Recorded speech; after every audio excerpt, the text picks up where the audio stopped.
everyone, and happy Friday Eve from the opening drive on 101 ESPN with Brooke Grimsley and Super Bowl champ Carey Davis. I'm Randy Karraker. It's 7 o'clock in St. Louis. Your time check brought to you by Clarkson Jewelers, an officially licensed Rolex jeweler. Okay, I am well aware now, and now Opening Drive Nation will be well aware that Carey Davis got a great night's sleep. Listen, Oh, did you?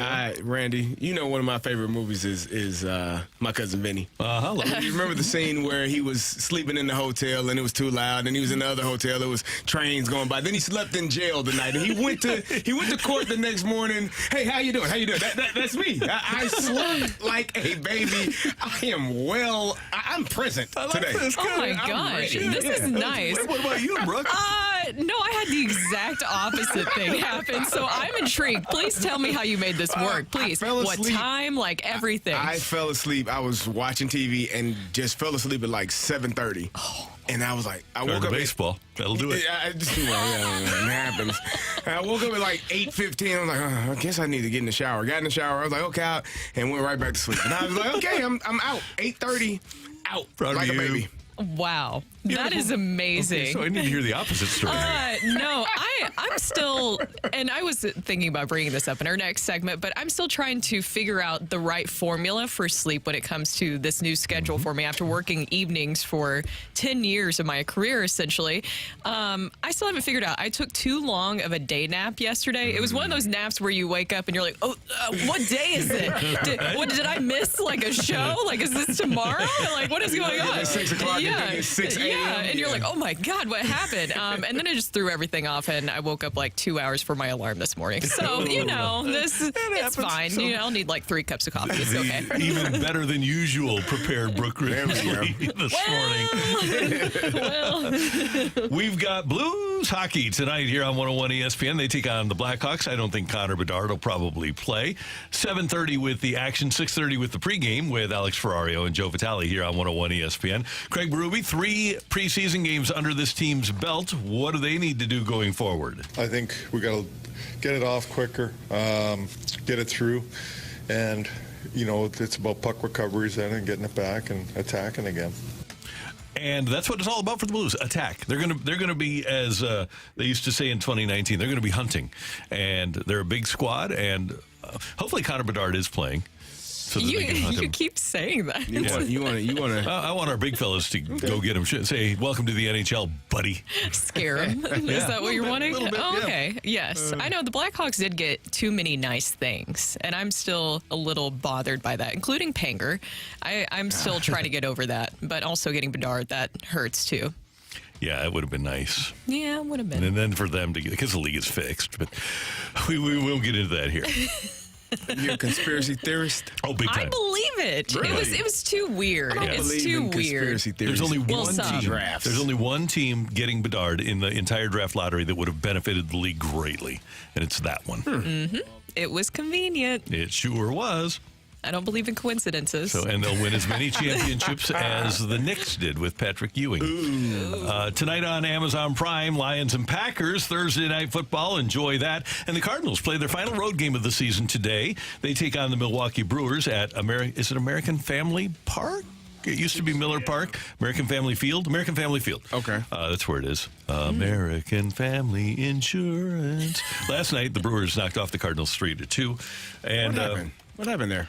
It was just, it was not a great performance on the part of your Cardinals, who are now 69-89 on the season. That's 79, 89, 99. That would be, 69. Is that right? 69, 70. Oh, they're only 20 games under. 20 games under 500. That's terrible. Randy. It's bad. It's been. We got a lot to talk about, I guess, with the Cardinals. There are some things that were said, some questions that are being asked, and some things that need to be answered. And some folks need to come to the forefront and say what's going on. I like that idea. I don't know, maybe because we saw that so many times this season, CD and Randy. True. I agree. Yeah. Just being fully transparent with everything. That would be good. Zach Thompson goes 5 1/3 last night. He allows 2 runs. He strikes out 5, walks 1. He allowed 5 hits and more. And I know it's just 5 1/3, but that's baseball now. Zach Thompson is cementing himself as a starter for the 2024 team. That's a problem. If he's your number 5 starter, you're okay. You're not okay That with means that? Steven Matz is your 4, Miles Michaelis is your 3. Yeah, it's a problem. And who's your 2 and your 1? Okay, you're right. That's a problem. It is. It is. I'm just asking. Yeah. Because we were told that there would be 3 new starters. That number keeps It does change. dwindling. Yeah. Based on the last couple of months, if you were going to, and I know this is an early start, but if you were going to put the pitchers in order, I would have Zach Thompson ahead of Miles Michaelis. Would you guys? Just based on what you've seen Over the last here. couple of months, yeah. Yeah, we were just basing it on the last couple of months. Yeah. Well, I know that Miles Michaelis had a great outing You last sound like a velociraptor over there. You okay? You didn't What like was that? I didn't know what was going on. And How about that? I didn't know if it was my sleep paralysis demon coming out. Oh my God, you got sleep paralysis? I don't know. You know when you don't get enough sleep and you start seeing things. It's typically normal, right? And it's fine. Yeah, Zach Thompson, I think, is very encouraging. But CD, to your point, I've been saying this, is that you still need to go 3 starting pitchers. And John Mozeliak even said, even if somebody performs well during the second half of the season after they made those moves at the trade deadline, that they would still need to be aggressive. I want that to still stand because you felt a certain way about going to this season, and you need to just have some depth because injuries are likely to happen. Right. And I think that Zach Thompson is a great option. You never know what happens during the course of the season. You still need 3 starting pitchers. And I love Steven Matz, the guy, friend of the show. Yes. But I can't count on Steven Matz to be healthy.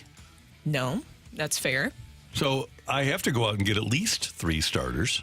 I know I'm locked into Miles, and I'm fine with being locked into one of my kids, whether it's Thompson, Hudson, Liberatore, whomever, as your number 5. But I do need 3 starting pitchers. I do. I just feel like I got bad news for you all. What's that? It ain't going to happen. 3 Because he starters said and likely 5. more recent. It does keep changing the words around it. Because it's financially not going to happen. I mean, where are you going to go get 2 unless one of them is via trade? Well, there's Dylan There's a Cease. potential. Yeah. But are you willing to, because we know the person that is more than likely going to be gone, if you do that, is going to be Nolan Gorman. And maybe Jordan Walker. I don't think it would be Jordan Walker. No. But maybe. No, yeah. I don't know. That'd be I don't crazy. know. It would be. But can you say with 100% certainty that you know what's going to happen in 2024 in terms of who's going to be a position player starting every day? Hell, we don't even know who the catcher is. And we thought we figured that out for 2023. We signed a guy, signed him to a pretty hefty contract, supposed to be the everyday catcher. We don't know if he's going to be catching every day, so we don't know who's going to be behind the plate. We don't know who's going to be at second base. We don't know who's going to be in the outfield. We don't know who's going to be on the mound. Only thing we know is your first baseman and third baseman. That's it. Maybe your shortstop, hopefully. But You right fielder. Again, But things with change. 100% certainty. I would say 99% certain. Okay, 99%. So you know your first baseman, your third baseman, your right fielder, and your shortstop. How many other positions are there out there? 5 more? Yeah, 5. Do you know who's going to be at where? No. Okay. No. So Yeah. That's what happens when you're 20 games under 500. exactly. That's a good thing. Yeah, and last night was not good. I know it's not the defense that we are going to see moving forward, but what in the world was that, guys, last night? Because Zach Thompson, I felt so bad for him. That was not even, could you even categorize that as like Little League? Or I don't even know about just how sloppy that all transpired Yeah, I'd later say, on in that game. I would say that there were some mental mistakes there that happen in Little League, but once you get to like junior high, Yeah. probably go by No the time. cutoff man, and then you had the whole Luke and Baker and Ivan Herrera situation. What was that? Was that just mental errors, or what? For me, That's with the 20 young games players, under 500 with 4 games left in the season. I That's know, what it but is. these young players, those are really, really big moments when you're trying to figure out how you're going to fit into this 2024 picture. When we're talking about all these conversations of who's going to be where. When somebody makes an act of omission on the Cardinals, how often do they sit? Tyler O'Neill did, didn't he? Yeah, That was early That in the was season. the one. Yeah. That was the one. Did Wilson Contreras sit? No. Well, not Sorta, not kinda. through an act of omission, though. yeah. not because of a mistake, a mental mistake. Yeah. Sometimes playing time is a really valuable asset for a manager. And if you take it away, then the player gets a message. I don't know if that'll happen here. What was Ivan Herrera doing? I don't know. I was so confused. It's like he thought something else was happening in that What was he moment. doing? I don't even know that he touched home plate. No. He didn't. Not that it would have mattered, but I don't know that he did. It's like he didn't see. It's like he didn't see the runner. I don't know. It His was face weird. looked like he was bewildered too, right? Why did you throw it home? Even the runners paused for a second. Like, why are you coming to me? It was so confusing. I don't know what's going on here, but you shouldn't throw the ball here. And like I said, I feel bad for Zach Thompson because that was a great outing for him, and then for the defense to just really do two weird things like that. What can you even say? Like, I know he spoke to the media afterwards, but in his mind, he's like, I didn't do whatever you saw that just happened in this game where it just doesn't make any sense. Right. Saturday night, City Park, the hated Sporting KC in town. And another opportunity for St. Louis City SC to pad their lead in the Western Conference.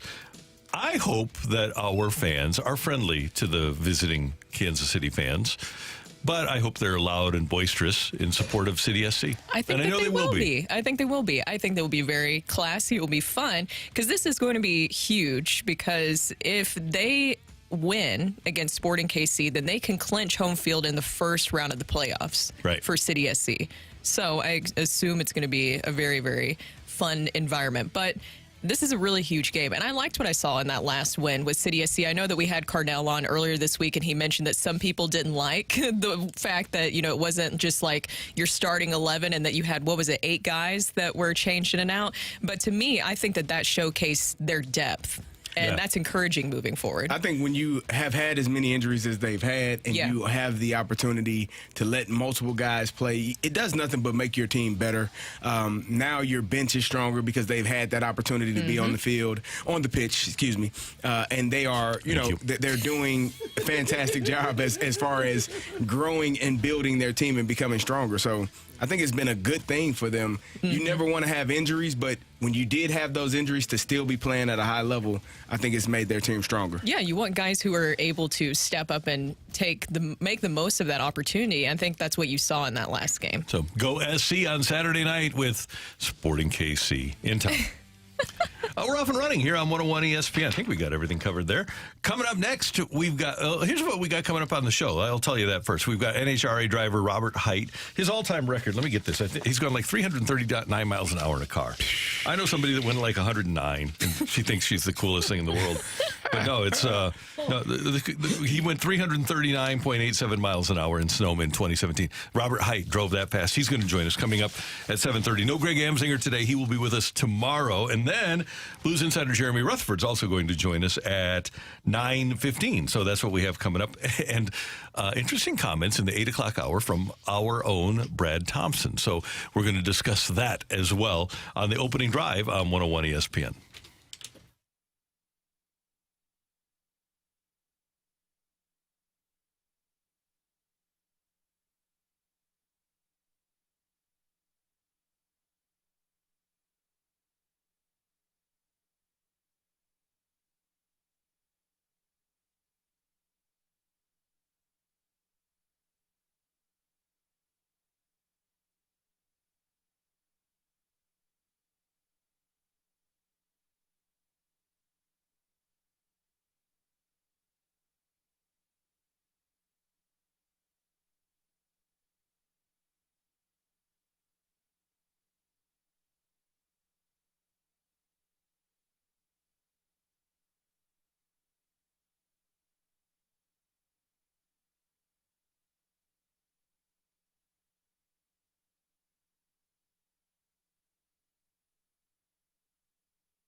watching on the YouTube, and you should be, by the way, just go to youtube.com and type in 101 ESPN STL, and you can watch us on the YouTube. You can see our face.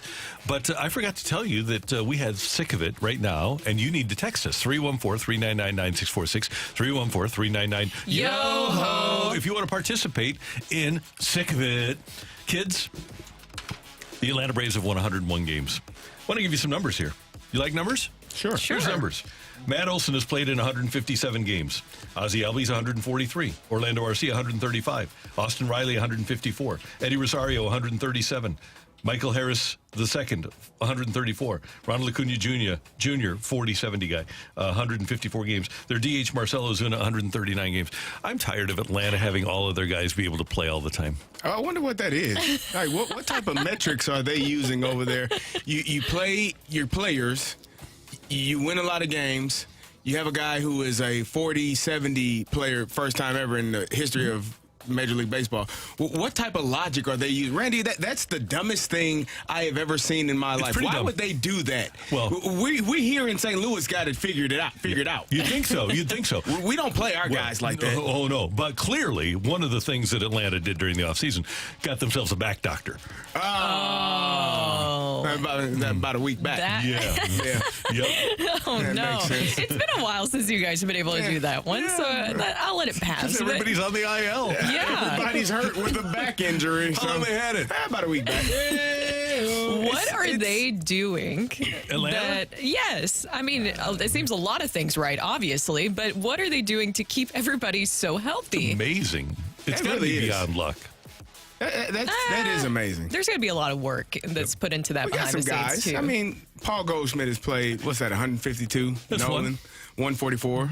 Tommy Edman, 132. Wilson Contreras is for 125. And then we go down. Yeah. And you got nobody else over 100. Everybody in their starting 9. And by the way, the catchers, Platoon, Dardo, and Murphy, they haven't had injuries all year. It's amazing. It's incredible. Yeah. I wonder what that's like. So I'm sick of us not having that. Wow. This is I guess we can't have nice intriguing. things. These numbers are amazing. Pretty amazing. Yeah, you know what? You know what I'm sick of, and I may be in the minority here. I'm sick of. You are. Uh-oh. I know what you're doing here. I know what you're doing here. Oh, I see what you did. Carey. I am. Oh, man. I definitely appreciate that. I'm sick of Swifty and Kelsey. I'm sick of it, man. I'm sick of it. I'm so sick of it. I don't need to hear any more about Travis Kelsey and Taylor Swift. It's bad. You know the Kelsey and Swift I want to hear about. They're play for the Eagles. The Philadelphia Eagles. That's the Swift and Kelsey I want to hear about. Those two, the center and the running back, they're playing really well. I don't need to hear about Taylor and Travis anymore. I have some bad news for you. What's that? The game of the week this week, Sunday Night Football Yes. at New York. The Chiefs at the Jets, and she's going to be there. Oh, my God. I don't have anything against Taylor Swift or Travis Kelsey. I just don't need to. Like, my entire Yahoo search is Travis Kelsey and Taylor Swift, what they did, where they went, where they ate. The Twitter feed, X feed is all about. Who needs to hear that? I got a question for you, because I was having this conversation with somebody last week. I would, on Sunday nights, and this is like Greatest Show on Turf era, I would go to the Applebee's up here, and inevitably, I'd see 2 or 3 guys with their families. What did you do after games? Did you go out with teammates? If you had the family around, obviously. If my family was in town, we went out to eat. Just go grab something to eat. If my family was in town. If I wasn't, we'd either go, Randy, we were outside. Okay, we'd go find some food, and then we would go hang out. Hang out. Yeah, and that happened. It's because during the Greatest Show on Turf, Wash Ave was hopping, and you were, guys were okay being, and they had, rooms for those guys and stuff. But it was interesting how, especially the family guys, like there was a Fridays up here and then Applebee's, and they would just be hanging out after wins, and that was just the sort of group a lot of those guys. Not that they didn't party, but a lot of those guys were big time family people. Well, everybody is, but they were big time family people. Yeah. I think the older you get, the more when you're younger. They weren't inviting Taylor Swift at that point. point. No. Let's go. I think the closest we came was Jason Sehorn when Angie Harmon was here for games. How'd that go? Great. So, Brooke, we had Jason Sehorn for like half a season. And in his last game as a St. Louis Ram, double overtime against the Carolina Panthers, and Steve Smith basically stomped on his back on his way to a 65-yard touchdown double overtime. So I bought a $2.99 Jason Sehorn jersey, and then I put some black paint on a piece of newspaper, and I stepped on the black paint, and then I stepped on the back of the 42, and then I signed it Steve Smith. Oh, my God. Man. And I wore it around a little bit for Jason Sehorn. It's a great love story, CD. You know, I mean, I just really like their style, and I feel like you should just leave like a blank space in your heart for this T Swift and Kelsey couple. I mean, look at what they're making you do. They're getting you, upset and riled up. They don't want this bad blood between, you guys. I guess. I don't know. It's not a cruel summer. This is a love story. But you know what? Ultimately, she's going to wind up with tears on her guitar, right? You just have to shake it off. And listen, as we learned with Carey earlier in the week, sometimes haters are just going to hate. Yeah. Though maybe they'll find out. Maybe eventually she'll say, "You belong with me." There's going to be some bad blood between those two. If she's going to a Jets game at MetLife Stadium against the Chiefs, she's got to be fearless, right? Oh, yes, she has to be. I mean, everybody just needs to calm down. It's fine. This is a great story, and I think everybody's ready for it, right? I don't think. Yes, I don't know. No? Okay. Well, my sick of it is people who don't like T Swift and Kelsey. No, I'm kidding. I'm kidding. It's fine. I get it. There's part of me that understands because I think it has taken over a lot of things. Is it an interesting story? Yes. But she is America's sweetheart. I think it's an interesting story. Now there's like these photos coming out of like, I guess they went out afterwards and T Swift had her arm around Kelsey at like this, they rented out a restaurant. So there's like more and more stuff coming out of it. It's very interesting to see that play out. So maybe that's what I'm sick of. I want people to just enjoy this. How is the season going to go for the Chiefs? When Taylor tells him, we are never getting back together. Ever. Well,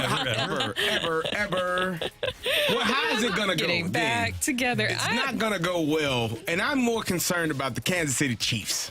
Yeah. They're trying to win another Super Bowl here.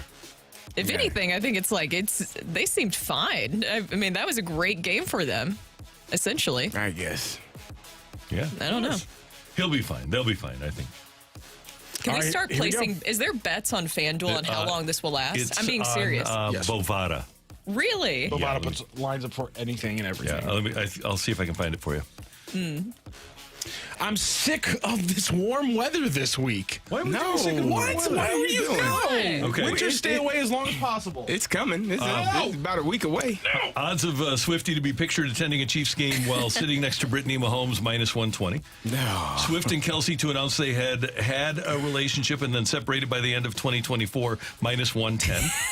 Swiftie to be interviewed by the Kelsey brothers on New Heights in 2023, plus 200. Ooh, that's a good one. I feel like that's a good one. You don't think so? That's I think it's great. Swiftie or Kelsey to announce the other cheated during their relationship by the end of 2024, plus 300. Swiftie to appear on a Jackson Mahomes TikTok in 2023, plus 300. Oh, don't take that one. That's a bad one. Swiftie to release a single she confirms has been written about Travis Kelsey by the end of 24, plus 1,500. That's too early. Yeah, that's a little too early. By the end of 25, I'd take that. I'd put a mortgage on it. Kelsey to be pictured attending a Swiftie concert by the end of 2024, minus 400. Let's see. And I think there was one more. No, that's about it. Don't you like how you said you were sick of this and then now we're giving you prop bets for this relationship? Wasn't expecting that. Okay. 2023 engagement, plus 800. 2023 pregnancy, plus 2,000. Oh, what? Okay. All right. bit much. That's a little much. You got odds there. on it, though. You got money on it. A bit much. Well, 2023, yeah, that ain't going to... Nothing is going to be announced, right, in October, November, December, right? No. So now you know. Traffic on 6440. I'm sick of it. Oh, come on now. Let's take a look at it. Okay, let's just... Oh, there we go. We're having that, huh? As we look down at 6440, we can tell you that it's pretty clear. You should be glad that you don't live in Los Angeles, Washington, D.C., Houston, Atlanta. We don't have traffic in St. Louis except for that little area before, and I'm seeing it now here from the Jetcopter, that little area right before Big Bend as we go eastbound on 6440. But just be careful out there, and you know what? Enjoy the show as you tune in to the opening drive. I'm Captain Randy Karraker on 101 ESPN Jetcopter 2.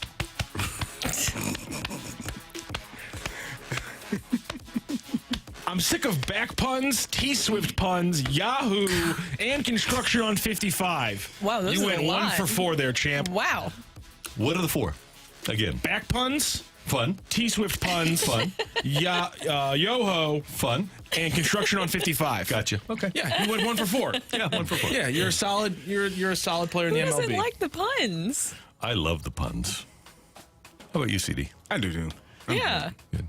You know, I hope that Kelsey is able to play on Sunday night. I heard he's got a little injury, a little back. When did that happen? About a week back. Okay. There you go. Just what that texter likes. Just what you needed. You guys might not, I know you don't all remember this. We had a guy on KMOX named Joel Bushbaum. He was the preeminent draft expert. He was the best. One time, I was doing a show with Joel, and somebody called in and asked about Steve Savard, who's playing up at Missouri Western. And he had the rundown on Steve Savard. But there was a running back that was drafted by the Colts, I believe, out of Texas A&M. And somebody called in and asked Joel about him. And he had tremendous physical ability. But Joel said of him, unfortunately, he's not quite as swift upstairs as he is downstairs. Wow. Wow. Yep. And that wound up absolutely being the case. He could run. We had guys like that could run. Trunk, well, no, Trunk wasn't stupid. He was Trunk could. He's kind of harmless. Yeah. Trunk could run though. He could run. Oh yeah, I'm trying to think about guys. Marty Gilliard. He could run. Yeah, but not quite as swift upstairs as he was downstairs. Also, not as swift downstairs as you originally thought he was going to be. He wasn't as fast as. Not nearly. Yeah. He ended up being. I don't know. It wasn't a lot of- he was kind of a bust. Good fisherman though. Should have been a pro fisherman. Yeah. Coming up here on 101 ESPN, we're going to talk some NHRA drag racing with Robert Height. He's going to be in studio, and he's going to be at Worldwide Technology Raceway this weekend. He's next on 101 ESPN.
This is Rocky with your Sports Center update, driven by Johnny Londoff Chevrolet and Johnny Londoff Autoplex. The Cardinals yesterday fall to the Brewers 3-2. Zach Thompson in the start, 5 1/3 inning pitched, 5 hits, 2 runs, 1 earned, 1 walk, and 5 strikeouts. Coming up here on 101 ESPN later tonight, it's the Blues and the Blackhawks in a preseason game, 7:30 puck drop, which means you can catch the pregame right here on 101 ESPN starting at 6:30. That is your Sports Center update, driven by Johnny Londoff. Find your road and shop 24/7 at londoff.com and londoffautoplex.com. Are you kidding me?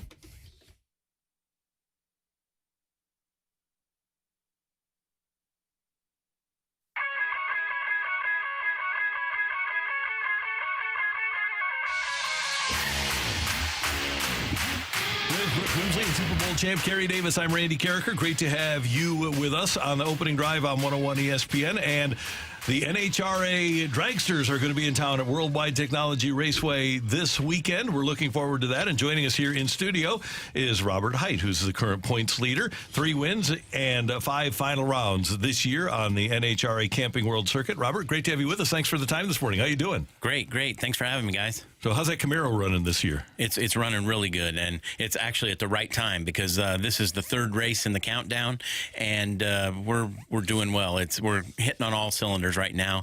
We struggled a little early on in the year, and it's kind of opposite of how I did last year. I was really good in the regular season, and then we fell off a little in the final part of the season. So it's the perfect time, and love coming to St. Louis. You know, I've always said I think St. Louis has the best fans, whether it be motorsports.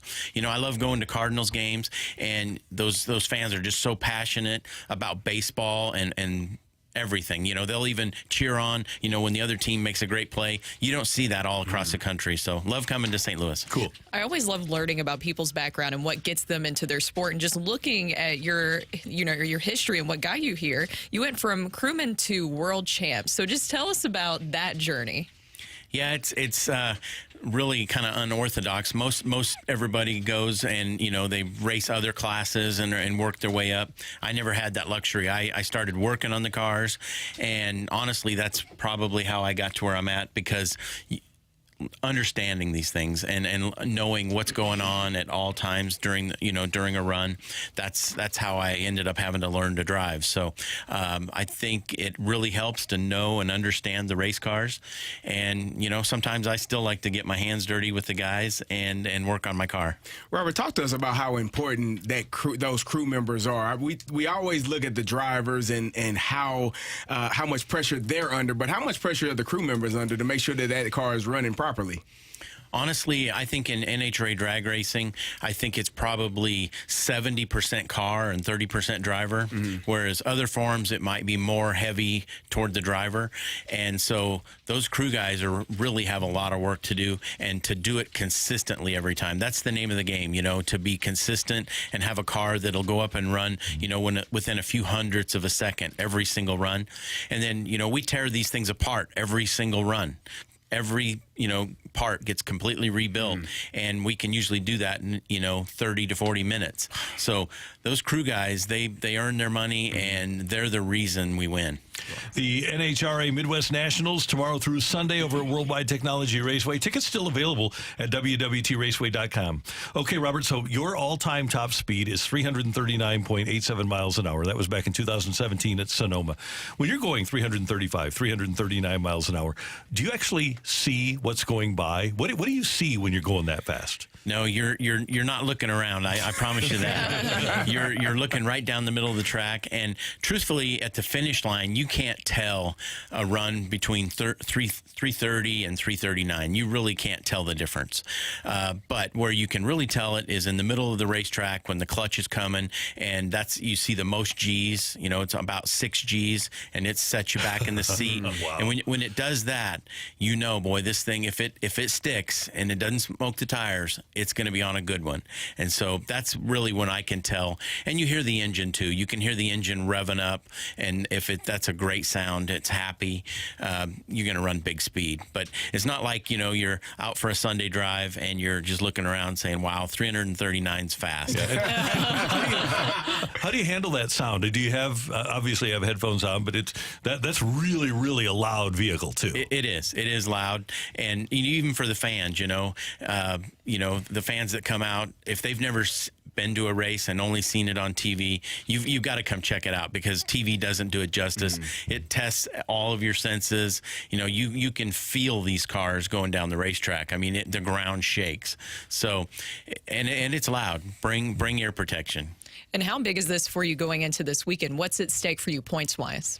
So I have the points lead right now, but not by a lot. We need to come out of here with a bigger points lead than we have, and really we need to win this race. So we're the defending champs of this race, and we need to win again and keep the pressure on the other cars. There's a lot of good competition.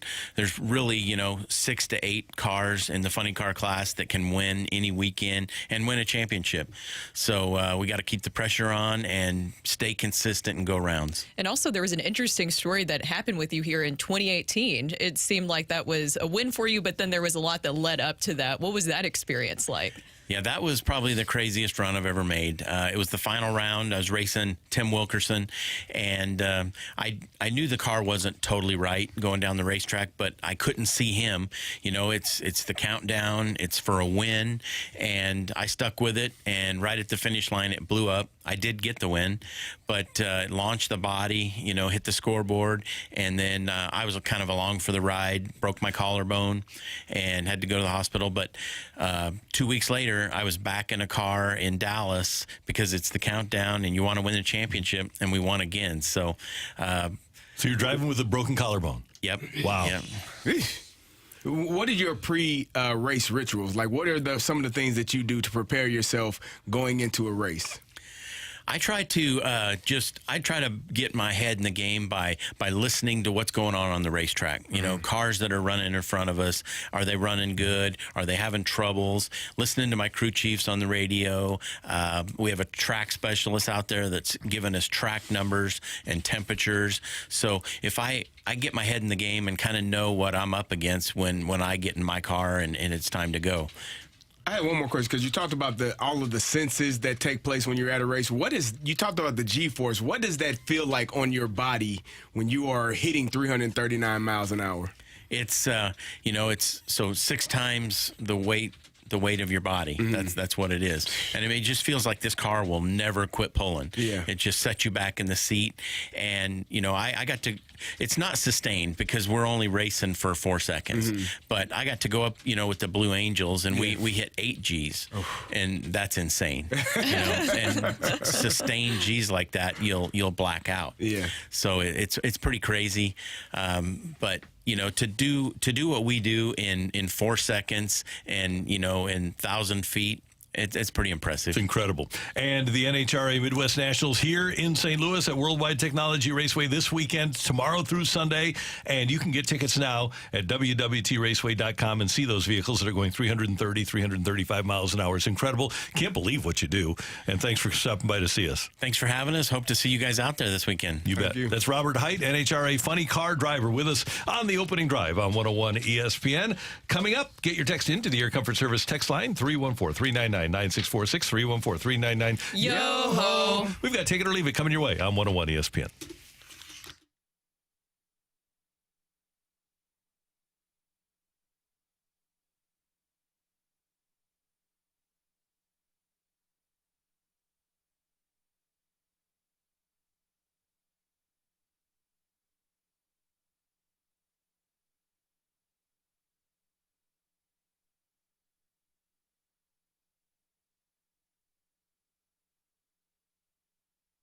Folds of Honor, providing scholarships for the families of fallen or disabled military members and first responders, presents the second annual Honor the Brave Gala. Join us Saturday, October 28th at the Marriott St. Louis West from 5 to 10 p.m. for drinks, dinner, live music, and auction. Items include a winery experience, hunting trips, and more. Enjoy a fun night while supporting our fallen heroes' families on October 28th. For tickets and more information, visit stlouis.foldsofhonor.org.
It's true. The most delicious food is 20% off when you order ahead in the McDonald's app and spend just $4. How about a tasty McDouble with not one, but 2 juicy beef patties, a tender and juicy McCrispy, and a caramel frappe? Or order those world-famous fries in any size for just $1.39. The app's got deals for days on all of your faves. It's giving best app ever. Ba-da-ba-ba-ba. Offer valid 9/18/23 through 12/31/23 at participating McDonald's. Valid once per day.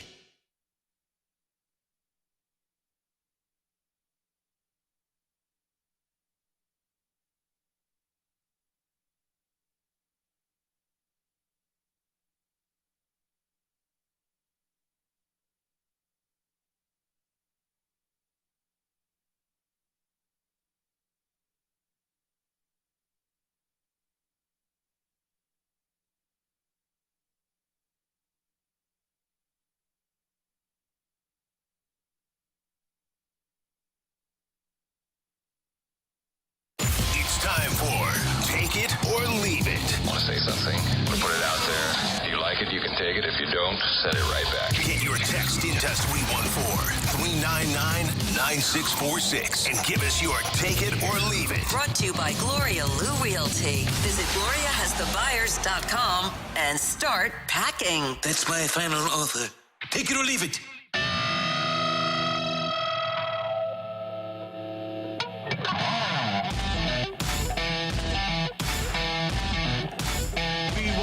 Text to the Air Comfort Service text line 314-399-9646 314-399-YO-HO for Take It or Leave It on 101 ESPN. Okay, kids, we have counterparts in Milwaukee at ESPN 94.5. This morning, you've got the Packers playing tonight against the Detroit Lions. You've got the Central Division champion Brewers taking on the Cardinals. But take it or leave it, the focus at 94.5 ESPN in Milwaukee this morning is the Milwaukee Bucks. Take it. Ooh, yes, I'm going to take trade that. yesterday. Yeah. That was. Yeah, how about that? So all the stuff going on. I mean, Packers tonight, Brewers today. They've won the division, but everybody, I'm sure, in Milwaukee is talking about Dame Lillard. Oh, I'm sure they're excited. That was a good trade for them. I mean, you got to get rid of Drew Holiday, who was a key piece, key component to what they were doing. But he's a free agent after the season, and he would have cost them more to keep than Lillard. I think they really like Drew. Though. I like Drew as a player. Good defender, very good defender. But you get Dame Lillard, I mean, that's Superstar. The business. Mm-hmm. The business. That's how it goes. So we were talking about all of the transition within the organization of the St. Louis Cardinals and who's playing, who's not, who. Who's going to be here? I don't even know the words. Who's going to be here next year? Who isn't? Who's going to be playing where? We have all of these questions. Take it or leave it. If the Cardinals don't get this Wilson Contreras situation right, you have to question whether or not they know what's going on outside, like in terms of how they're developing and how they're scouting players. Yes, I'm gonna take that. I'll take it too. Yeah. If you're going to bring in a catcher to play catcher, and then I guess not be your 6 catcher? months later saying he might not be the catcher, you probably didn't scout correctly, or you probably don't develop well. Looking at all the players that have gone this season alone, let's not even talk about Alcantara or Gallen or who am I? Randy Arozarena. Yeah. Let's not Adolis Garcia. Let's not talk about those guys. Let's just talk about the guys that left this year that are having success in other places. You're not scouting correctly, or you're not developing well enough, and that's concerning. Yeah, it's a big concern, and I just wonder, because the Cardinals, let's be real, they have been passed up. They used to be cutting edge when they brought in Jeff Luhnow, and for most of the time between about 03 and 13, maybe 2015, they were cutting edge. But now they have been passed by so many organizations, yet there are no new major league voices. Somebody from Atlanta or somebody from Baltimore or somebody from Houston that can come into the organization and say, okay, here's what we're doing to succeed. the Cardinals have no new fresh ideas coming in from other major league teams. Yeah, I sent this to you guys last night. I don't know if you guys saw it because I was having a hard time going to sleep. So I sent it at like 11 o'clock at night. And I was like, nobody's going to be awake, but it's okay. I'm going to send it in the group chat anyways. Michael Wacha did an interview recently. And you know what he talked about that helped him turn things around pitching? He talked about obviously coming up in the Cardinals organization, but he focused on Tampa specifically. He gave credit to Tampa and Snyder for actually turning things around pitching-wise for him. Now, he said that analytics was a part of things that changed for him down with Tampa and how they were able to really work with him. But he said that the way that Snyder approaches things is that he makes you feel 10 feet tall on the mound, and he also tailors the approach to each pitcher. And that might sound like, well, obviously you should be doing that. But Michael Wacha mentioned that basically he made sure it wasn't the same plan for every single pitcher, which seems to be a theme that you might be seeing with other teams. And I thought that that was really interesting that he gave so much credit to Tampa for really turning things around for him. And look at what the Dodgers did so quickly for Lance Lynn. Yes. Obviously, Andrew Friedman bringing the Tampa Bay philosophy to L.A. Last year, they had a reliever that had a career earned run average with Colorado of 5.30. Yency Almonte had a 1.02 ERA with the Dodgers last year. He's been hurt this year. Yes. But the Dodgers continually do it. The Rays continually do it. One of those teams is going to get Jack Flaherty, and Flaherty's going to pitch great for him. Either the Rays or the Dodgers, somebody's going to get them. Yeah, and that's the thing is like, okay, even if you're not getting these big names, are you able to scout people out properly and know that you have the personnel in your organization that can elevate them to what you know that they can be? Hey, Kent Bonfield won 18 games here. Jeff Weaver started a clinching World Series game. People like Joel Pinheiro and Todd Wellemeyer turned into really good pitchers here. Kyle Loesch was never what he was elsewhere like he was here. And now, rather than players playing their best for the Cardinals before and after they leave the Cardinals, they never played as well as they played for the Cardinals. Now, everybody seems to play their best when they aren't in St. Louis anymore. All right, what do we got on the text line, I didn't Matthew? get to do my take it or leave it, guys. Okay. Sorry, I did kind of like go on like a rant. It was a great topic, so then I remembered to bring that up. So this one is for you, CD. Okay. Take it or leave it. We talked about this earlier that Taylor Swift is supposedly going to be in attendance for that Chiefs and Jets game. Take it or leave it. You couldn't pay any celebrity enough money to go to that Bears and Broncos game.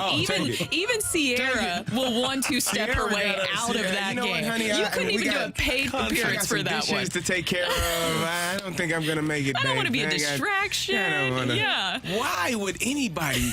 Even family. My family probably. I know you guys got the Browns, the Bears this week, but we're gonna. We've been asking you for too many tickets lately, We're Carey. gonna sit this one out.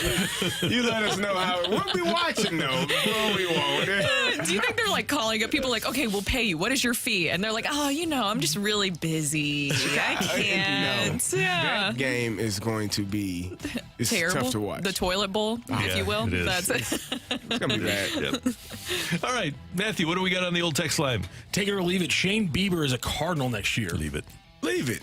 I'm gonna leave that. Where are they going to get their car? I can't wait. I cannot wait till the off season. I can't wait. Here's the thing, though. It would fit the mold because Bieber, for another franchise that gets far and away the most out of the pitchers that they have. And then the pitchers go elsewhere, whether it's Corey Kluber or Mike Clevenger. These pitchers go elsewhere, and they don't perform nearly as well as they did in Cleveland. Look at the Cardinals as a franchise that'll think they can get Bieber and fix him.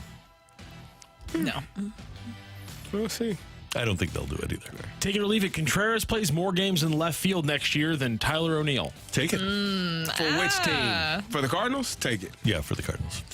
Here's the thing. They'll try to trade Tyler O'Neill back. Yeah, they'll try to trade O'Neill, and if nobody wants him, they'll non-tender him. He will not be a Cardinal. No, I think that ship has sailed. More than likely, Dylan Carlson or Tyler O'Neill to be a Cardinal. Dylan Carlson. I would be stunned if he's not here. He just has to stay healthy. Well, for both of them. Yeah, but here's the thing with Carlson. Who's going to trade for him right now? He's more valuable to the Cardinals than anybody else. You aren't going to cut him. So he was a cold dead hands guy, and you'd be foolish to trade for him if you're somebody else at this moment because he's an unknown quantity. And if you're the Cardinals, you want him to enhance his market value for you a little bit before you move him. He's only got 3 years in. Mm-hmm. Take it or leave it. This is a trap game from Mizzou. Take it. A trap game. Oh, are we having fears of 2019 all over again? Uh-oh. This guy here doesn't speak about Mizzou football anymore. No, you can, come Carey. on, CD. Yes, come on. It's a trap game. If they lose, then we know why they're playing at 11 a.m. versus the LSU Tigers. And everybody's going to be watching Texas and Oklahoma. Well, LSU's in that game, too. Yeah, people from Louisiana and Missouri will be tuned in. Yeah. The rest of the country will be watching other game. I don't know. I do not know much about Vanderbilt this year. I know that Mizzou fans rightfully have the fear of what happened in 2019. And that win actually saved Derek Mason, I think, like another year, essentially. They in Nashville for that game, right? Yeah. Yes. And what network is it on? Is it on an SEC network? Do we know? Yeah, I'm pretty sure it's SEC. Wouldn't be surprised if it was like on ESPN Plus or something 3 p.m. like that. game. They lose to Vandy. You better pack it up for the season. How are you doing? You brought it up. No, I didn't. You said, is it a trap game? Meaning, could they potentially That was lose? a texter. You read it. Well, that's my job. You read it. And so you, therefore, put it into the atmosphere, the universe, as you said yesterday. Which you told me not Put to it do. into the Take it or leave it. universe. With numerous injuries, the Cardinals should ban headfirst slides next season. Take it. I talked about this before. I 100% agree. I just know that it's what you do, I guess, is the big thing because the assumption is that you're quicker. The injuries freak me out with that. When I watched Ivan Herrera slide into first base yesterday, I didn't think that was safe either. So maybe just not sliding. Well, go ahead and stand But it should up. he be confident in his abilities or know his abilities? Both. Both? He Okay. should be confident in knowing his abilities. Yeah. Take it or leave it. The Jaguars do not win the AFC South. I'm going to leave that. They'll be a second-half team. I don't know, Randy. The Colts look pretty good. They're playing really hard. Don't worry about them. The Houston Texans go into your house and beat you. Damn. That is concerning. Yeah. Tennessee maybe figure something out. See, you don't have to make me feel better about the Titans. It's I was okay. trying. I know. They have a lot to figure out. I like the Titans. I just don't know what's going on with them. I don't either. It's, by the way, that Mizzou LSU game is on ESPN, big ESPN. Oh, I thought for the Vandy game, that one's at 3 on ESPN. Okay. Yeah. So back-to-back ESPNs. Okay. There you go. Good for them. For the AFC South, it always feels like whoever stumbles into it at the end. It never feels like somebody really just wins. Yeah. What if It's Houston just is stumbles better into it. than what we thought? What if That would be a Houston- heck of a coaching job by D'Amico Ryans and his staff. That would. But last year, I think Peterson's got it figured out. The preseason doesn't matter anymore, and the first 3 games of the regular season are basically the preseason now. I'm going to take Indy in that division because Jonathan Taylor should be coming back if they don't trade him. Yeah, Richardson's not going to. And Gardner Minshew. I like Gardner. Yeah, I like them. I like them. They'll have defensive They injuries. just don't have. You they gotta don't stop have letting fantasy hopium affect your NFL. Have you watched the analysis Indianapolis Colts play football? Who do you have? Who's on your fantasy football roster? Have you? Jonathan Taylor is, No, I'm but just saying. he's hurt. I'm just saying in general. The Colts actually played really well versus the Ravens, and the Jaguars stunk last week and should have lost to the Colts as well, week 1. So, what are we saying? The Colts are better than they're given credit for. They played a better game. The Colts? Yeah. I refuse to believe that the Colts are going to be good. It's hard to. It Yeah. is, yeah. Thank you, Matthew. Coming up here on 101 ESPN, do the Cardinals have a plan for Wilson Contreras in 2024? Well, one of our people says that they might. That's next on 101 ESPN.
It's going to be a busy sports weekend in St. Louis, and I've got a recommendation for you to help save some money and a ton of time.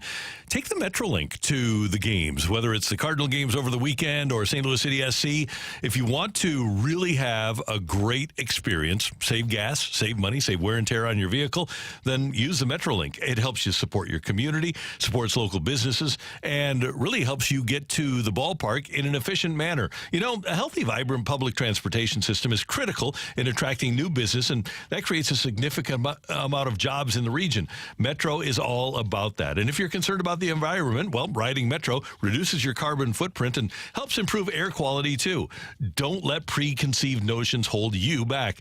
Give the Metro a chance and experience the benefits for yourself. For one of the games this weekend, hop on the Metrolink at any of the stations and make your way down to the ballpark or to City Park. In short, thanks to Metro, you don't have to drive to thrive. Take advantage of Metro this weekend.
It's the Opening Drive's Fresh Take. Brought to you by Schnucks Rewards. Reward yourself. Earn 2% back on every purchase with the Schnucks Rewards app.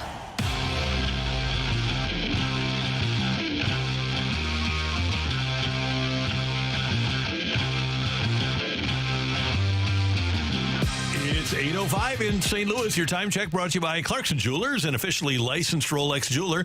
We're all looking ahead to 2024 for the St. Louis Cardinals. 2023 only has 4 games left, including this afternoon at Milwaukee, and then 3 as we celebrate Adam Wainwright this weekend against the Cincinnati Reds.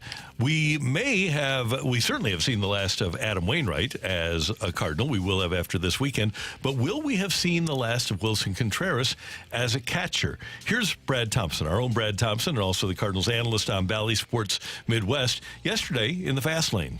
I think that they're going to have those conversations with Wilson again after the season of, hey, would you be willing to play a corner and DH? And I would say potentially even bring in another catcher, bring in a free agent, and then have either Kisner or Herrera back him up potentially. Again, spitballing, but I think that that's kind of how they would want it to look, because look at you eyeball test, he's not great back there. Metrics wise, they paint an even worse picture. And when you have a pitching staff that is struggling, and you are devoid of talent, as we've talked about a lot. So this is not to lay the struggles of this pitching staff at the feet of Wilson Contreras. I think that we're all smart enough for that. But I also don't think that he's in a position right now where he's going to be able to help a pitching staff. You look at the framing metrics, you look at blocking, you just watch some of the pitch calling. Like, some of these things are they're just not up to par, right, at the big league level. And will he continue to work on it? Yes. Will he get better? Sure. But will it get to the point where he is like a plus catcher? I don't know. I don't know if he has that in the skill set. It's one thing for us to say that. It's another thing altogether for a former major league pitcher who threw to the GOAT to say that. And Brad Thompson threw to not only Yadier Molina, but a lot of major league catchers. And nobody that is in our orbit has a better eye for defensive catching and handling a pitching staff than Brad Thompson does.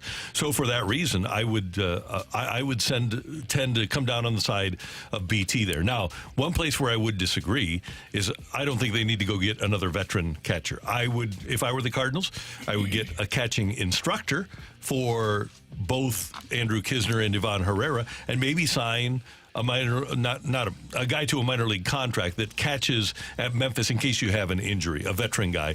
But I wouldn't try to sign another veteran starting catcher. I'm sorry, but it sounds, and love BT, so this is nothing against him. I know that he wouldn't say these things if it wasn't something that he saw and also had conversations with people within the Cardinals organization. But that looks absolutely atrocious, in my opinion. Why would you not go out, if you are going to go get a catching coach or somebody to assist the catchers, why not also make sure that they have that in place to help Wilson Contreras? The Cubs did that. We have talked about that earlier this season, that Joe Madden did that to be able to elevate Wilson Contreras. And there's something that BT said that really stuck out to me, where he said, help a pitching staff. I'm sorry, but I get that you do need to help a pitching staff as the catcher of the organization. But at the same time, too, what about your pitching coach? Is there also something that we need to be looking at there? Because I don't believe that what we saw with the pitching staff this season has to do with Wilson Contreras, where we saw the regression with every single one of those starters, essentially. I don't think that Wilson Contreras had anything to do with that. If anything, I think that Wilson Contreras actually, to me, stood out as a player that I would want in my organization, I would want to continue to work with. Oh, and by the way, you gave him $87.5 million.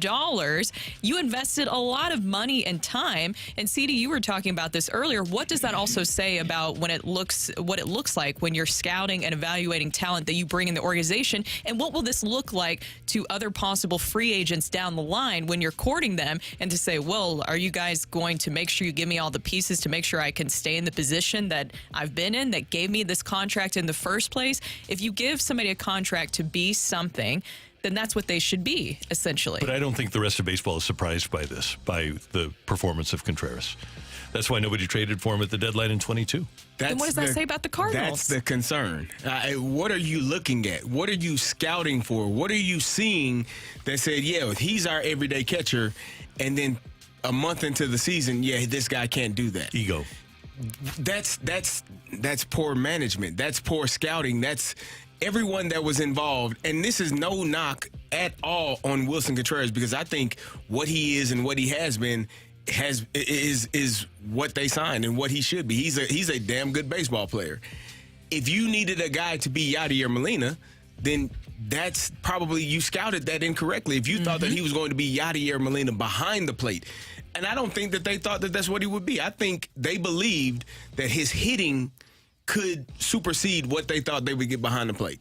Yeah, and so they said that. If you thought that him behind the plate was going to be sufficient, then you made a mistake if this is the decision that you're trying to make right now. But let me toss this out there for consumption, okay? If you really like Kisner, who's been better behind the plate than Contreras this year, and you know that Herrera is going to be your future, so you put those guys behind the plate. Now you put Wilson Contreras in left. That allows you to put Lars Nootbaar in center. You keep Jordan Walker in right. All of a sudden, you have a gold glove infield of Arenado, Mason Wynn, Tommy Edman, and Goldie. You've got really good defense behind the plate. Contreras is going to leave you something to be desired in left field, but you have Nootbaar or Carlson, and then you've got Jordan Walker in right. You've got a much better defensive squad that allows you to keep, unless you really have to move him for number one pitcher, Nolan Gorman, to slug in the middle of your lineup. But do you think that the Cardinals, when they signed Wilson Contreras to this deal, that they said, we're going to make him an outfielder? Do you think that they came in with that plan? So what does that look like? I'm asking, perception-wise, what does this look like? If they admit their mistake, I love it. If you recognize that you made a mistake and you're going to move on from that mistake in whatever fashion, whether moving on from the player or moving him to left field, I'd much rather do that than have the team insist, no, we paid him this money, and then keep losing because he's behind the plate for you. I think the important thing, and I said it earlier, that BT said is we'll see if he's willing to move. That is the main component to this entire argument. No, I don't want to play left field. You signed me as a catcher. I'm playing catcher. Now what? Well, you'll sit on the bench. Okay. No, I'm not. the player holds all of the cards here because he got paid $87.5 million to play a position that you signed him to play. You want me to play something else? Cool. I don't want to. And so now you're looked at. You got a guy that is sitting on the bench making that amount of money. That does not happen either. So the contract in this situation plays where he wants to play. The Cardinals spent a lot of this season with an $11 million pitcher pitching out of the bullpen. How much is Wilson Contreras making a year? 17. That's a $6 million difference. Sometimes that's a guy that is playing every fifth day in comparison to a guy that is playing every day. So if I'm paying you $17 million every year and you're an everyday player, there's no way in hell I'm going to sit you on the bench. By the way, I don't think Wilson Contreras, I don't think that's his demeanor. I don't think that he would be insistent that he has to catch. And here's the thing. And I don't think he would say, I want to play left field either. Yeah. If they came to him and said, yeah, you're going to play the corner outfield. The hell I am. And the situation earlier, the way that he handled everything, we mentioned this before and time again, he handled it with class. Right. The way that he handled adversity was perfect. And he did say that with whatever the team needed, he's willing to do that. But, I'm just saying, I'm just going to make an assumption here. What if Wilson Contreras thinks everything is back on track, and then all of a sudden they're going to blindside you this offseason with, well, we did say, and CD, to your point, they did say that they wanted an offensive catcher, and that was going to be their priority. And that's why they signed Wilson Contreras. Has he not lived up to those expectations offensively? Yes. Yeah, but and they did say that. And so in his mind, what if he's thinking he's doing all the right things, and then you blindside him this offseason? He was like, wait a minute, I thought I was getting a good rapport with the pitching staff, and now you're going to throw this? What's Mo and Ollie's job to do? To try to win? Yes. So are they doing their job if they take a lesser performer and put him in there based on what they saw over 6 months? Are they doing their job? Well, here's the thing. They went and had dinner with Wilson Contreras this offseason. Admit a mistake. Are they going to admit the mistake is the thing. Well, if they're talking about playing him in left field, they're admitting it. I understand all of that. But as a player that is being paid this amount of money, you already... I will say this. He did handle it well, like a professional. Try it again. Yep. Try it again and see if he responds in the same manner as he did. Because one time, okay, you did that and it was disrespectful. Who's writing the check for $87.5 million?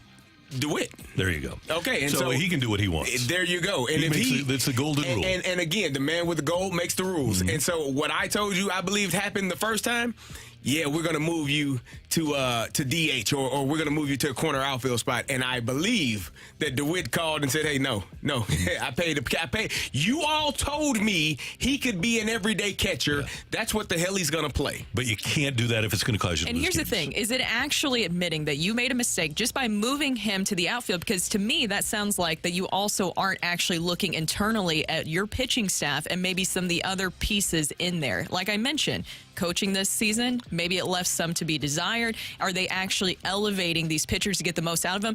Are you, by moving Wilson Contreras, essentially, if I'm basing off of what BT said, because he's not getting the most out of this pitching staff, to me, once again, you're deflecting blame back to Wilson Contreras and not really looking at what could be the big problem here. And there were, as Michael Kay noted on a broadcast, he was calling pitches from pitchers that they didn't have in their repertoire. Mm-hmm. So is that the road you want to go down? I guess the question is, do you want to win or do you not? Everybody wants to win. Everybody wants to win. You win by pitching well and having a catcher that calls pitches that pitchers actually throw.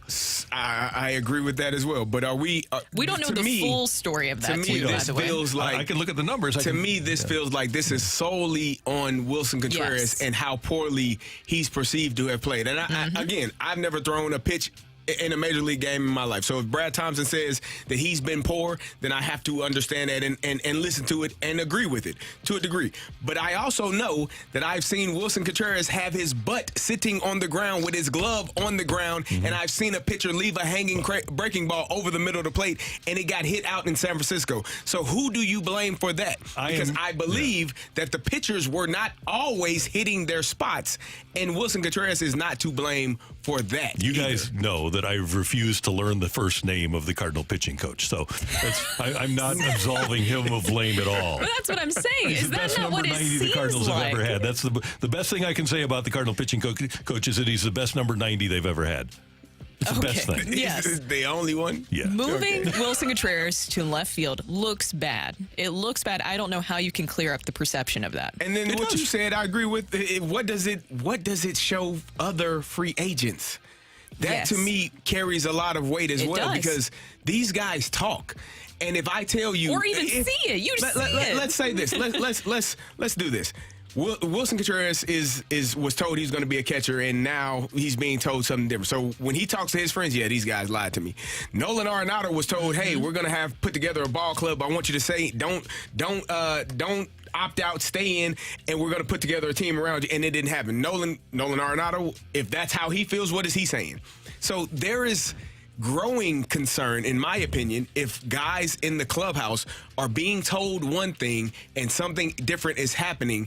You start to gain a reputation for who you are or who you are not, and people around the league will talk to one another and they will listen. That's why the Cardinals have put themselves in this position, and it might be unpalatable for them. But if Aaron Nola is being offered $230 million by the Cardinals and $190 million by the Phillies, who's he going with? He's going to the Cardinals. There you go. But this all goes back to evaluation. Is he going to be offered $40 million more by the St. Louis Cardinals than the Philadelphia Phillies? The Cardinals have put themselves in a position where to get free agents, they're going to have to kill a fly with a sledgehammer. And this all goes back to evaluation, though, because I know Clabe said earlier this week that maybe if they would have known that Andrew Kisner would have a year for himself, and then maybe that Ivan Herrera, I know last night was not good, but just saying that Ivan Herrera is good, like he was that we've seen at times this season, that maybe they wouldn't have gotten Wilson Contreras. So once again, the evaluation on all of this looks completely off. Yeah. By the way, Cardinals earned run average with Wilson Contreras behind the plate this year, 5.07. Earned run average with Kisner behind the plate, 4.36. So about 0.7 of a run per game better for Andrew Kisner than it is. It adds up over the course of time. That is today's Fresh Take here on 101 ESPN. Coming up, we've got NFL news and notes.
NFL news and notes here on 101 ESPN. You've got Thursday night football tonight.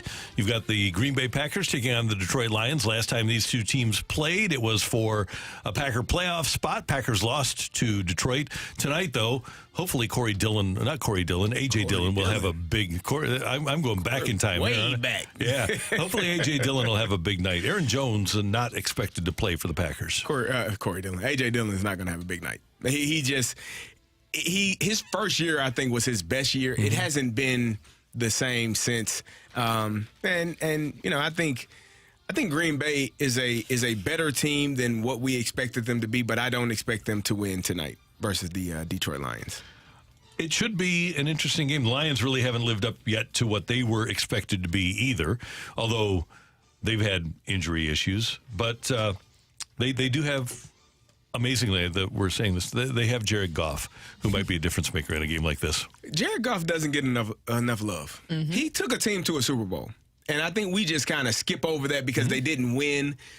He actually took the team. He had the shootout with the Kansas City Chiefs that one year in L.A., where that was like one of the most thrilling games you had seen, him and Patrick Mahomes going back and forth.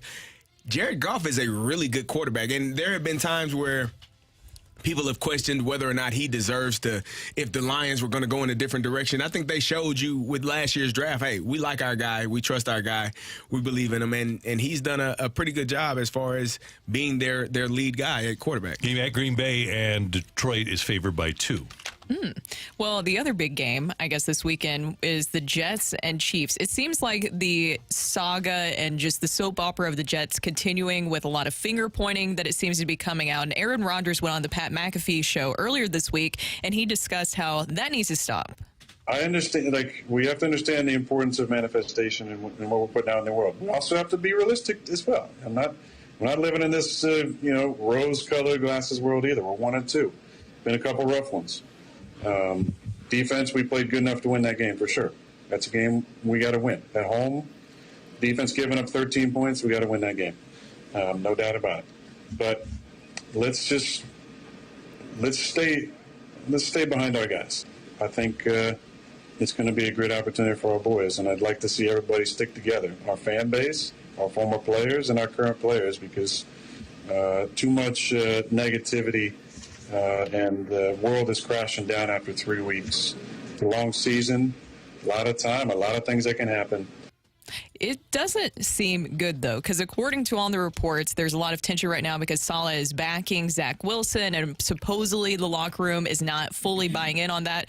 And I agree with Aaron Rodgers that they need to come together, but it seems like there's definitely some rifts there, and a lot of tensions are high. And you saw last season, we talked about it before, Mike White, they rallied around him. It doesn't feel like they're doing the same for Zach Wilson so far. I think that the Jets need to take maybe they haven't looked in their locker room. I would assume that maybe they haven't literally gone around the locker room or went into they need to go into the quarterback room, open the door, knock on the door, go in there and see who's in there. And then tell me who the hell you think is supposed to start. Is it Tim Boyle? Is it Trevor Siemian that they just signed from free agency? If you're a defensive player for the New York Jets, I want you to they're in meetings right now. Yeah. You take time out of your, go to the bathroom, take a break, go knock on the quarterback room door because it's probably closed. They have the meetings. Stick your head in the door and tell me who the hell you pick one. Who do you want to start? What are y'all doing? It doesn't make any difference. Yeah. What do you think? Yeah. You don't got nobody there.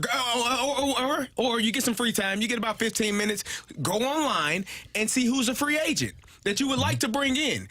There is no one. You got what you got. You signed the guy you wanted in the offseason. Now he's hurt.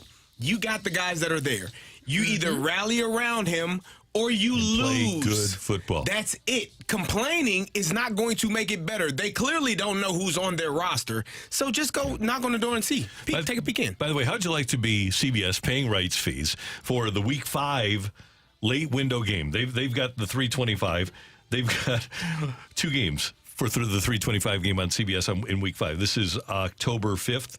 They've got the Jets and Denver as one of them. The other one they have is winless Minnesota hosting the Chiefs. Not great. Ooh. It happens, man. And by the way, the Jets baseball go. Football we aren't getting rid of them anytime soon. Here's the Jets' schedule. So they've got prime time this week against. So bad. Yeah, it's really bad. So they've had prime time, late window. They've got prime time this week. They've got late windows the 2 weeks after that against Denver and Philly. And then they finally have a noon game against the Giants on October 29th. But then they're back to prime time on November 6th and November 12th against the Chargers and Raiders. Man, TV set things up for Aaron Rodgers. 3:25 against Buffalo. They've got a prime game against, it's a Black Friday game against Miami. The Jets do. They're back to prime time against Cleveland on December 28th, a Thursday night. They're all over national TV with Zach Wilson as their starter. Yikes. Yeah. That's so then you get to watch that over and over again. But I agree with you, CD. You have no other options right now. You have to rally around him. What are you complaining about? Like you have no other options. You got this guy. There's no one else coming to save you. Score on defense, bro. Like to pick six, scoop and score, the kickoff return, punt return. You did that in the first game. You won the game. You figure out a way. Complaining about it, and what is the coach supposed to do? He's the one that has the common sense in the whole thing. Hey, who the hell you want me to put in there? This is what we got. This is all we got. Rally around him, and he was a first round pick, second overall. Give him an opportunity. He's had many, but this is all you got right now. Nobody's coming to save you. You either complain or you lose. Should have traded for Trey Lance. Just saying. Yeah. Those are NFL news and notes on 101 ESPN. Coming up, we've got the fight. I know the guy won yesterday, so he's coming back, right? No, he didn't win. You beat him badly, Randy. 4-1, I believe. 4-2. 4-2. You knew that though. I kind of forgot. Yeah, you beat people up there. Do we need a fighter, Matthew? We do need a fighter. I love it. So you can text in 314-399-9646, 314-399. Yo! Your name and the word fight if you want to fight against me. Coming up on 101 ESPN.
This is Rocky with your Sports Center update, brought to you by Saliga Heating and Cooling. The Cardinals last night fall to the Brewers 3-2. They will close out that series today with an earlier 3:10 for first pitch for that game. Coming up tonight here on 101 ESPN, it is another Blues preseason game. Blues at Blackhawks. It's a 7:30 puck drop, which means you can catch the pregame starting right here on 101 ESPN at 6:30. Also, NFL Week 4 gets started. Lions versus Packers on Thursday Night Football tonight. That is your Sports Center update, brought to you by Saliga Heating and Cooling, an independent American Standard heating and air conditioning dealer.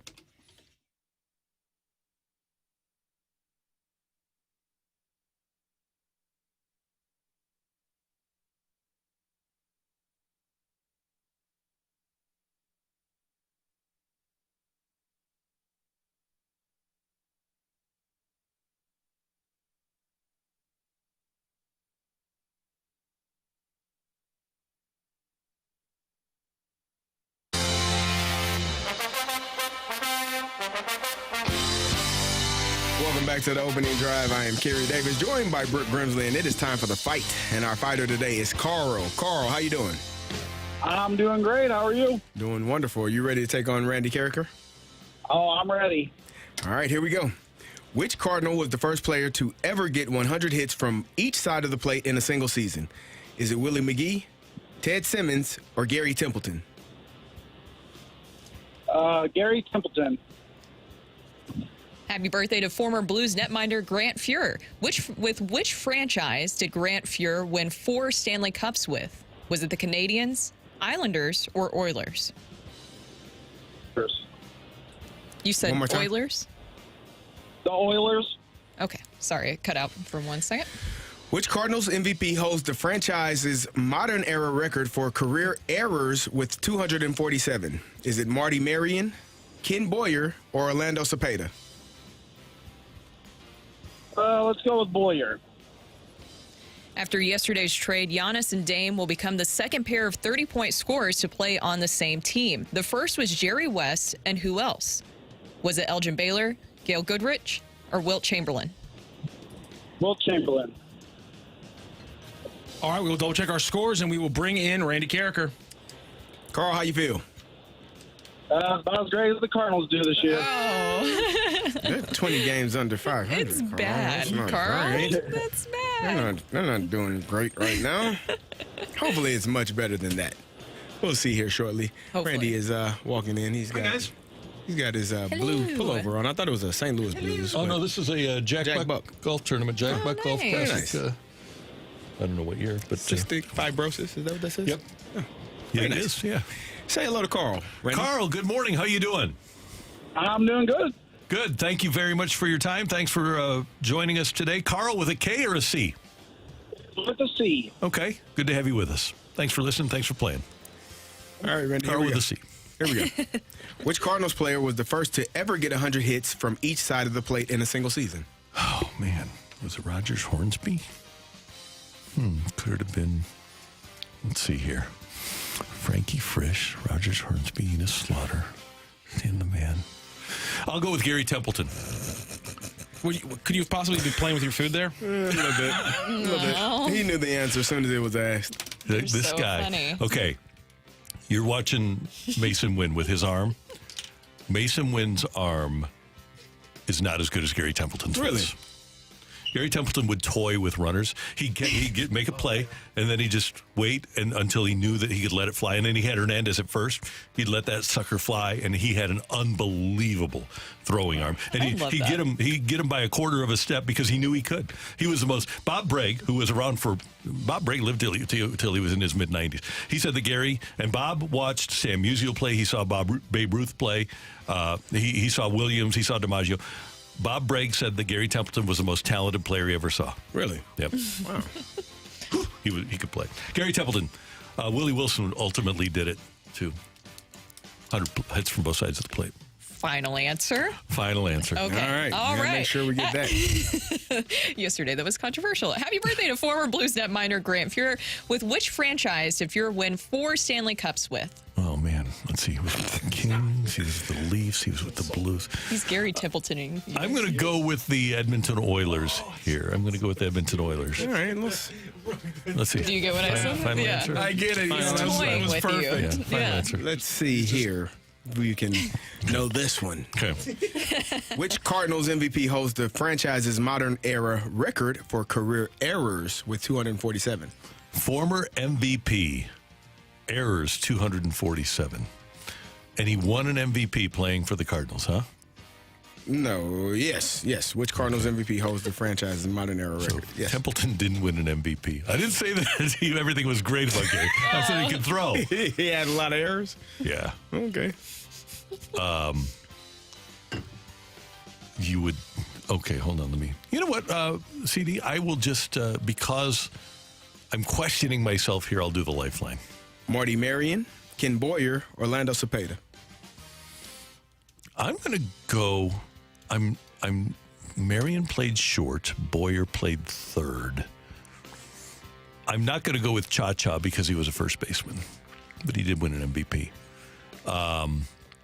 Marion or Boyer. I'll go with Kenny Boyer. Number 14. Final question. After yesterday's trade, Giannis and Dame will become the second pair of 30-point scorers to play on the same team. The first was Jerry West, and who else? Jerry West, and this is 30 points per game, right? Yes.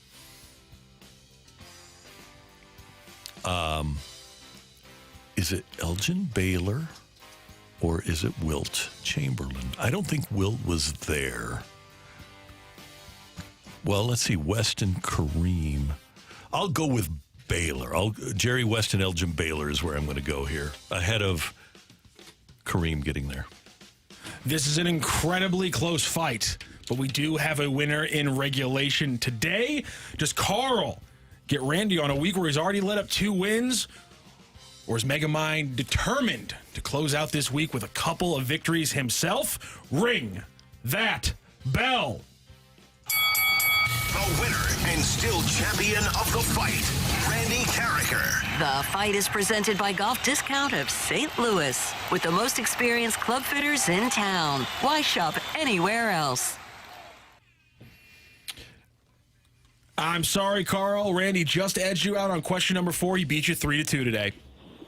All right, at least I still got the blue season coming up. There you go. I like the positivity. Let's go through these questions and answers. Which Cardinal was the first player to ever get 100 hits from each side of the plate in a single season? It was, in fact, on this day in 1976 when Gary Templeton got his 100th. He batted the last 9 games of the season from one side to get that record. Good for him. Happy birthday to Blues netminder Grant Fuhrer. He won 4 different Stanley Cups with the Edmonton Oilers. He got 2 and then a year off and then 2 more to his collection. And which Cardinals MVP holds the franchise's modern era record for career errors with 247? It is not Ken Boyer, but it's close. He has 225. Marty Marion had 247 errors in a Cardinals uniform. And after yesterday's trade, Giannis and Dame will become the second pair of 30-point scorers to play on the same team. The first, in fact, was Jerry West and Elgin Baylor. Wilt Chamberlain never topped 30 in a Lakers uniform. That's amazing. It was He had like 27 and 28 like his last 2 years. I mean, he was old and he was big and he just wasn't that level of player anymore. Let me see if I can get his exact. Anything else you want to add there? He was 300 pounds by the time he was playing big in a Lakers uniform. Shaq probably averaged 30 while weighing 300 pounds. That's true. His Lakers scoring totals are starting in 68, 69, 20.5, 27.3, 20.7, 14, 13. So never topped 30 in a Lakers jersey. So we have a 3-2 win for Randy Karraker in today's fight. Thank you again, Carl, so much for joining the fight and joining the show. Thank you. Thank you, Carl. Have a great day. Appreciate you joining us. That is Carl on 101 ESPN. Coming up, St. Louis City SC can get to just 1 point away from clinching the top spot in the West with a win on Saturday night. What'll it take to get it done? That's next on 101 ESPN.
way City knows how to play. Oh, that's completely given away. And it's an equalizer. In a word, chaos. Oh, it's a giveaway to Klaus, who clips it over Diego and scores a wonderful goal. We're breaking down City SC on the opening drive in our weekly segment we like to call Controlled Chaos. Brought to you by Keystone Event Staffing. Better people mean better events.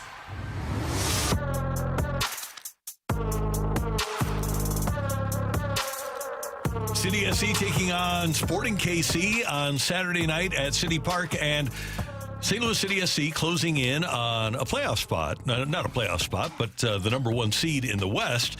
They've already clinched a playoff spot, and they can get home field throughout the conference finals with a win at City Park in Saturday's Derby Q Part 3. Now, just a win doesn't do it, but they can clinch home field throughout if other things happen, right, Brooke? Or Matthew, if they get some help here, they can clinch it on this weekend. Matthew just dropped something.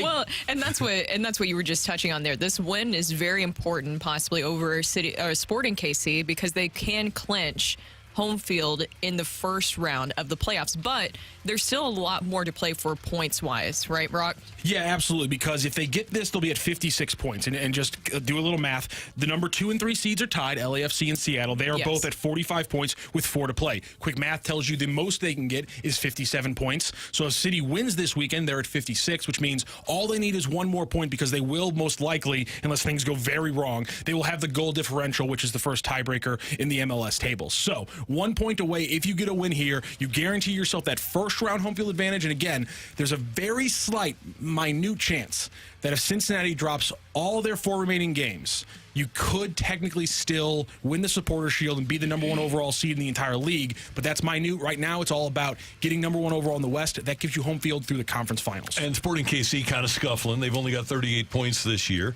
And not that it should be easy, but you would think that with as meaningful a home match on your home pitch as this is, that this should, based on the way the season has gone, be a W for CDSC. KC like the little brother, right? Yeah. You treat him as such. Yeah, beat him down. Slap him around a little bit. Don't worry about it. It's Slap okay. him around. I think just the fact that we are here talking about this in this moment is outstanding. Here's a team that, as we said earlier or last couple of weeks, this was a team that was picked to finish 13th or 14th in their conference. Here they are, the number 1 seed, with an opportunity to win the number 1 seed for their conference. And as Rock said, if Cincinnati goes haywire here the last couple of games, they could potentially be the number 1 seed overall.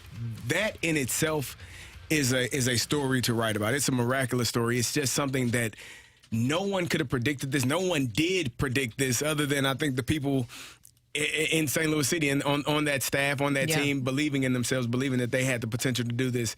I think it's great. I think it's fun to see this, and hopefully, they can win versus KC and continue to win and get that number 1 overall seed and make sure that they are locked in for the entire playoffs. And playing at home is a really big part of this, right? That's why it's so important to be able to clinch that in that first round that we were talking about with a possible win against Sporting KC. But there's still a lot of possibilities, like Rock mentioned there. The biggest thing for me, though, is just closing out this part of the schedule out strong. And that's what I mentioned last week, that you wanted this victory against Minnesota FC that we saw that they were able to get. And I know that some fans were upset that it wasn't just like a set starting 11 for them, but you still came in with a victory. And some of those decisions were forced upon Carnell, right? Because there's some injuries they're dealing with. They were playing 3 games in a span of 8 days. And I think Tim Parker was dealing with a hamstring issue, and there was several other things. But even despite that, with a short turnaround and playing that many games in a short span of time and dealing with injuries, they did start 8 different players, and those 8 different players were able to show up. That showcases to me the depth that you have talent-wise, and also the amount of buy-in that these players have with Carnell, and that Carnell also has that same confidence and buy-in with his players because he knows that they will step up with those opportunities. I have already made the decision to not question Bradley Carnell. Nope. He's pretty darn good at what he does. He is confident, understands. I think think the team really buys into what he has and what he is, and just the style of play. We talked about it all season long. Just this pressing, attacking style. My concern would they be worn down at this point because the temperatures get hotter. You have a longer season. But as I said earlier, I think some of the benefits that they had is that the injuries that they've had. You got guys that are fresh now. Klaus is fresh. Yep. He hadn't played for 2 to 3 months. So you're coming back in full form right around the time for the playoffs where guys have had experience. Your best players are healthy. And what more could you ask for at this time of the year? And who would have thought that the losing so early in the League Cup and getting essentially a month off would be such an advantage, because that was the hottest point of the year here in St. Louis. And all they had to do was, not that training is easy, but they didn't have to play the full 90 for any of those 4 weeks. They didn't have the issues the Cardinals had at the World Baseball Classic. No. And to Carey's point, the team building really is incredible, because when you look at like your best 11 right now, it really is crazy how half of it is the big names that we expected at the start of the season, and then half of it is a bunch of young guys who have come up and proved themselves. Mark Hannick, A.Z. Jackson, Sam Adeniran. These guys are, these guys have come across and completely changed the way you've played over the last 2 or 3 months. And like the depth's insane, the buy-in's crazy. You have a system that is perfected now. I think when you get a guys like AZ in there who can just completely take the press to a new level, they're playing. Maybe not the best we've ever seen, because they haven't won 5 straight since the start of the season, but nonetheless, I think they look more like a championship team than we've ever seen. Meanwhile, City 2 is the defending MLS Next Pro Western Conference champions, and they're going to host San Jose in the first round of the MLS Next playoffs on Sunday at 5 o'clock over at City Park. Now, Matthew, you tell me that it didn't necessarily have to be San Jose. The City 2 is on a 10-game unbeaten string. They're 7-3-0. The streak began on July 23rd against San Jose Earthquakes 2, so they'll get another opportunity against San Jose. Since then, City 2 has earned the most points in MLS Next Pro over those 10 matches. But we did not expect necessarily that it would be San Jose that we would face in the first round. No, because MLS Next does, and which I think is actually awesome, that you do a pick your opponent style in the first round, where essentially the top seeds get to pick the team they're going to play. And because City had to make a late run, they're a little bit lower in the rankings. You're thinking you're not going to get a home game. But Sporting Kansas City chose the best team in the league. I do have to give them credit for that. They chose the best team in the league in Austin, but they had a chance to pick City, and it would have been a home game for Sporting KC against City, and they completely bypassed it. You can see the video where they were doing the announcements, and the reaction from Lutz Pfannenstiel when Sporting KC didn't pick City was hilarious. He said, we already had the bus chartered to Kansas City. We 100% expected to go, and now because they kind of begged off taking on City, you get a completely unexpected home match after making a run to the playoffs late in the season. So it's pretty awesome. City Park, 5 o'clock on Sunday, an opportunity to check out City 2. And this is the future of St. Louis City SC. They've already established themselves as one of the best programs in the league with the Western Conference Championship last season, and now they'll try to do it again. And they've also set attendance records when they've been at home. I mean, this is what the whole plan was, right? When Lutz was talking about really building things from the ground up, building a foundation here in St. Louis, City 2 is a big part of that, a big part of showing that we even have local kids who are going to be part of City 2 and going to be a part of City 2. This is all the plan to make sure that you're also continuing to grow that talent here in St. Louis, and it's going to be something that's going to be so fun to watch for years and years to come. I wish the Cardinals would put an affiliated club like out in O'Fallon or somewhere. Instead of Memphis. Too far away. Yeah, it doesn't have to be Memphis. It could be the Springfield. Instead of Memphis. But AAA would be fine here. Okay. But out, where the Hoots play. I'm just thinking, Randy, because there was such a shuttle going back and forth to Memphis, they might as well have it. Here. Yeah. Right. And how great would they draw? Oh yeah. If you had an opportunity to see Mason win for a year. Out there in O'Fallon. And you're right, CD. Okay, we're calling you up. Drive down 70. Yep. It'd be so much easier. Yeah. I'm sure the players would appreciate that. Yeah, go Cards. That is our Controlled Chaos here on 101 ESPN. Coming up, we've got our Rush Hour Reset. I guess we aren't going to play the lineup game because it's so hard now. That's fine. Have the lineup out yet? The players probably have no idea. Nobody knows. I was talking about this yesterday. If the lineup is out by 9:45, we are playing the lineup game rock and roll. Nobody knows, though. Absolutely, 100%. We will not. We're gonna have tech. You guys are lucky I'm nice tries. to you. People yell at how nice I am to you guys on the lineup game because I tell you the positions after you guess them, and they're like, "Don't tell them the positions, make it harder." And I'm like, "We will be here for 45 minutes if I don't tell you guys the positions to narrow it down a little bit." It feels like a game of Ray or Nay, like we played. Like it's just like you have no idea. Do you guys know Carrakuto's first name? Juniel. Okay, thank you. I couldn't pronounce his last name yesterday, though. I wasn't even going to try. Has he had a hit yet? Yeah, first hit in 7 years. Yeah, I saw that. 7 years. Yeah. So, man, if we could have had a game where Carrakuto got his first hit and then Wilking Rodriguez would have done something.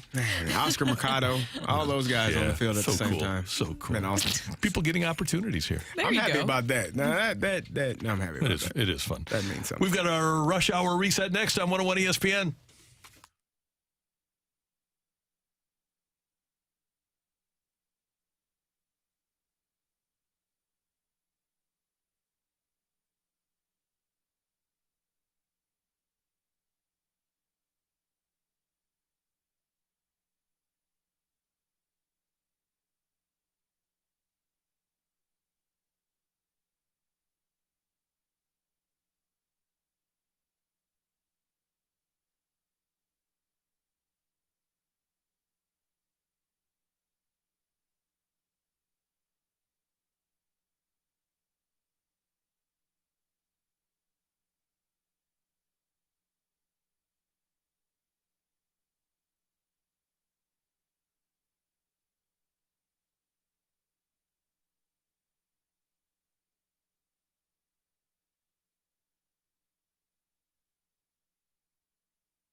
Recapping the biggest sports stories of the day on the opening drive with a Rush Hour Reset.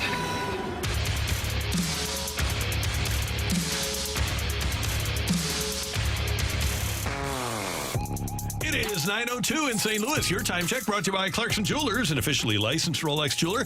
Cardinals play their final road game of 2023 today in Milwaukee. They're going to pitch Dakota Hudson. He'll be opposed by Corbin Burns, former Cy Young Award winner for the Milwaukee Brewers. It's the Cardinals' last game against the NL Central champs for this year. Meanwhile, last night the Cardinals lost it by a score of 3-2. Cardinals, I said they won because they actually took the lead. They were winning. Yep. Newt reaching on an infield single to shortstop. Ivan Herrera single to center to move Newt up. And then Juniel Carrakuto with his first hit in 7 years. It was a bunt single to third to load the bases. And after Richie fouled out, sad. Mason Wynn stepped in. Well, he's had to throw a lot of pitches. The pitch rifled towards center. And the grab made at the warning track. Perkins tracks that down. It'll be another sac fly for Mason Wynn. Good approach. Drove it a long way to center. That will score Lars Nootbaar, and St. Louis strikes first, 1-0. And the Cardinals increased their lead when home run Baker scored on an Uribe wild pitch. Home Run Baker. You like that? Home Run Baker. Yeah. It might need some work a little bit. Just go to baseballreference.com. Look up Home Run Baker. There is one. But unfortunately, the Brewers were able to bounce back. An RBI double by Tyrone Taylor made it 2-1 in the 6th inning. Then Rowdy Tellez with a fielder's choice ground out to tie the game at 2. It remained tied at 2 until the bottom of the 7th inning when Taylor doubled home another run to score Anderson. 3-2 there, and 3-2 was the final. Zach Thompson pitched well for the Cardinals in his 5 1/3 innings of work, so we have to be happy about that. And we missed out on another opportunity, and we're running out of time here to get to see the Holy Trinity. We need the Holy Trinity one more time. You want to see the Holy Trinity one last time. Yeah, so you've got Drew Verhagen. You've got Sealaw, Casey Lawrence, and you've got Palante. Normally it's Palante, Verhagen, Sealaw in that order. Okay. Well, and J-Bar is not a part of the Trinity. J-Bar is not. That's the four horsemen. Four horsemen. Yeah. Yes. Yeah. But we did see we did see Jakub last night, and we did see Sealaw, but we missed out on the opportunity to see Chris Vonderhaar. I wish that somebody would tell Jakub Barnes that we are calling him that and try to explain it to him. Well, there's a blues player that his name's Jakub, but now he goes by Jacob. And so we just gave you Jakub and call him Jacob. We needed a Jakub. And you'd be like, well, people listen to this show? Just the completely unsaid context of we call people who aren't good different names. Well, you don't have to tell them that part. No, we can leave that out. It is what it It's just is. a nickname. I don't know that he's not good. It's just not Who's that, Jakub? good here.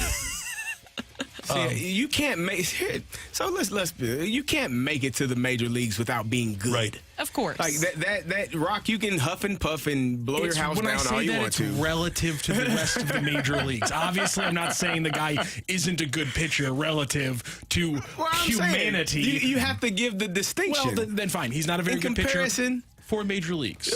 Not this year, but he's been a good pitcher in his lifetime at some point. Yep.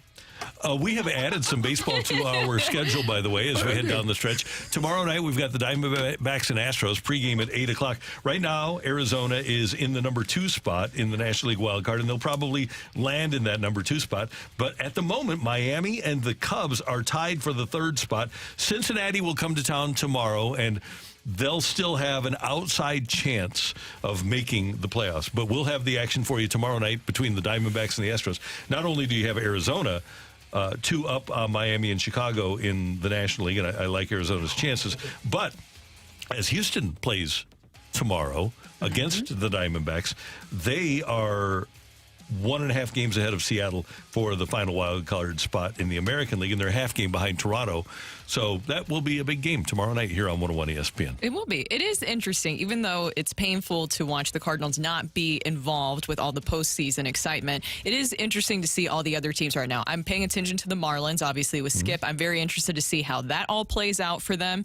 And Ronald Acuna Jr., I know, CD, you were talking about yesterday, and everybody knows this, right? He is the most electric player to watch right now in Major League Baseball, and also, in my opinion, in all of sports. Which is really saying something in a sport that has Shohei Ohtani, right? Exactly. Yeah. Well, and he's not doing anything right now. So, I mean, 40-70 season for him. I love the moment where he took the bag too. That was fantastic. It was. Did you guys also see the Cubs broadcasters were upset about there was some stoppage when he came up to the plate after that moment, and they were like, "Why are the fans cheering for this?" Because what Ronald Acuna Jr. is absolutely spectacular, exciting. The Braves are a really exciting team to watch. Yeah, they're really well fun. deserved, well earned. They've done a great job, and I just wish it was us. Yeah, and I know. But I'm like you, Brooke. I see exciting players. I see Jack Flaherty in Baltimore. I see Jordan Montgomery and Chris Stratton in Texas. I see Randy Arozarena in Tampa. I see, this goes on. Yeah. You can watch the former Cardinals. I see Ozuna in Atlanta. Yeah, I see Colton Wong with the Doyers. So yeah, there's a lot of fun guys to watch. There is. A lot of former Cardinals just flying around out there, huh? There's kind of Skip in Miami. There are a few. Well, they get a good base here, and then they build on it elsewhere. That's true. Yeah, they it's build just a foundation. the Cardinals are like the mama birds, essentially, and they nurture them, and then they send them off. Yeah, and Wilson, he's rebuilding the base as a left fielder. No. Before he gets really good somewhere else? No, you're stirring the pot. I know what you're doing. We aren't going to send Wilson out to pasture. He can hit, man. He can hit and he can play baseball. And so you all leave Wilson. Y'all don't mess with Wilson Contreras. I want him in the lineup, Carey. No, you don't. I don't think you folks in St. Louis want Wilson Contreras in the lineup. You're trying to find a spot. How about the spot you paid him for? DH? Oh, my God. Catcher. Primary catcher. I do believe. You know who we should blame? We don't want to blame him, but we can place this. No, we can place this at his feet. Yadier Molina. He retired. Yeah. Why would you retire? I know you've been playing forever. I know you're tired of crouching behind the plate. You've been hit with baseballs left and right. I understand it. But clearly, it's his fault because no one knew that he was. He just brought this on them. He just sprung this on them at the end of the season. He's going to retire and not come back. This was something that they were not prepared for in all of his years of being the catcher and doing all of the homework for the entire pitching staff and the pitching coaches. And he just really up and left and left the Cardinals high and dry. And so clearly, it's his fault. Totally someone to blame. So are you saying that he babied the pitchers and that they were used to? Because it does. Here's the thing. It does seem like that that they have these expectations. They say that Wilson Contreras was not supposed to be the next Yachty, and then. What does it feel like that the expectations are with Wilson Contreras now? Because if you base it off of BT's comments earlier, that there's an expectation of how he should be, I guess, like working with the pitching staff in a certain way, elevating them in a certain way, it kind of sounds like they do want another Yachty, essentially. Yeah, right. Sometimes things don't work out. The Niners traded all those picks to get Trey Lance, and Mr. Irrelevant winds up being their quarterback, right? The Philadelphia Eagles spent a second-round pick on a guy who was in the MVP conversation in Carson Wentz, but they used a second pick in the draft. They get Jalen Hurts with the second rounder. He winds up being the guy. Sometimes the moves that you make don't necessarily work out for you. Let me ask you a question. They just signed Jalen Hurts to a huge contract. If they came to him and said, you know what, it's not really working out at quarterback. We want you to play wide receiver. How's that going to go over? If he's playing at a high level at quarterback? If he's not. If he's not? If he's just an average. They say we're just going to bench you? Yeah, that happens. It happened to Carson Wentz. It happens. It just Matt Flynn signed a big contract with Seattle. What did they do with Carson Wentz after that? What do your coaches always tell you? They're always trying to replace you. Yep. They are. Tolerate you till they can replace you. But here's the thing is, Unless how does this baseball look? And your contract is guaranteed. Thank you. That's what I'm saying. What does it look like? You went out and you courted this catcher, whether it was Wilson Contreras, whoever. Just say you went out and courted this catcher. You brought him in. You had a dinner where it was the deciding factor that we want you to be our primary catcher. I sat in that press conference where they said Wilson Contreras is going to be their primary catcher. Fast forward to now going into this offseason, they're possibly going to have conversations about him moving into the outfield. What does that look like outside of this organization and within this organization? Did you properly evaluate the value of Herrera and Kisner and Wilson Contreras and even Yadier Molina? No, and why not maybe bring in somebody first to work with the catchers, not just Wilson, but also Andrew Kisner, Ivan Herrera, to make sure that you feel more comfortable with it? Why not do that if you already saw the Cubs did that with Wilson Contreras prior? Would I love to see the guy that got the most out of Wilson Contreras here? Yes, I would. I'm pretty much branded as that guy, right? I think so. It's the Yankees went out and they got Sonny Gray, and they found out that he can't pitch when the expectations are high. He can pitch in a place where the expectations are not extraordinary. He can do that. The Red Sox went out and got Edgar Renteria, and Tony La Russa told Edgar Renteria, "You don't want to go to Boston because the expectations are too much. That just doesn't fit your personality." Edgar went there, and he was an abject failure. Same with Pablo Sandoval in Boston. Teams make mistakes, and the key for those teams, if they want to be good again, is to admit those mistakes and move on from them. I agree 100. I agree with that. Now you make a mistake. You don't just continue down that path if you feel like it is a mistake. You move on and go to a different direction. My question is, if they admit that they made a mistake, which I don't know that the admission would be a part of it. If they admit that they made a mistake and go in a different direction, what does that say for future free agents? because some mistakes cost more than others. And if you are a free agent, an impending free agent, and you hear about what Wilson Contreras is going through, if you hear about what Nolan Arenado, I don't know what he was told that caused them to opt in, but I don't think he was told that they were going to be 20 games under 500. I was not in that meeting, but I can guarantee that was not the conversation. We're going to stink this year, Nolan. I promise we're going to stink. We're going to be so bad. We're going to finish last in the division. We'll be last, and we'll be 20 games under 500. But stay here. Stick with us. I can guarantee you that was not said in that meeting. No. So when you start having conversations and things aren't going the way that they were told to you, now people talk. Conversations are had amongst other players. And as you said, you got to pay more. Who's going to do that? Well, when have they shown you that they're willing to do that? And sometimes, even here, when things were at their happiest, when Wainwright and Holiday were trying to keep Jason Hayward here, Jason Hayward didn't want to be here. So it is what it is. And they ultimately, their job is to put the 9 guys on the field that give them the best opportunity to win. If they think that Wilson Contreras behind the plate doesn't give them the best opportunity to win, then I'm on board with that because I just want to see him win. And I don't care about guys' feelings. I just want to see him win. That is your Rush Hour Reset here on 101 ESPN. Coming up, we're going to talk some Blues hockey. Torrey Krug, right? Put the feelings aside. Just move on. We're going to talk to JR about Kruger and more next on 101 ESPN.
notes, and nuggets. It's time for the Rutherford Report with our Blues insider, Jeremy Rutherford. Brought to you by Scott Lee Heating Company, a proud Mitsubishi Electric Elite contractor.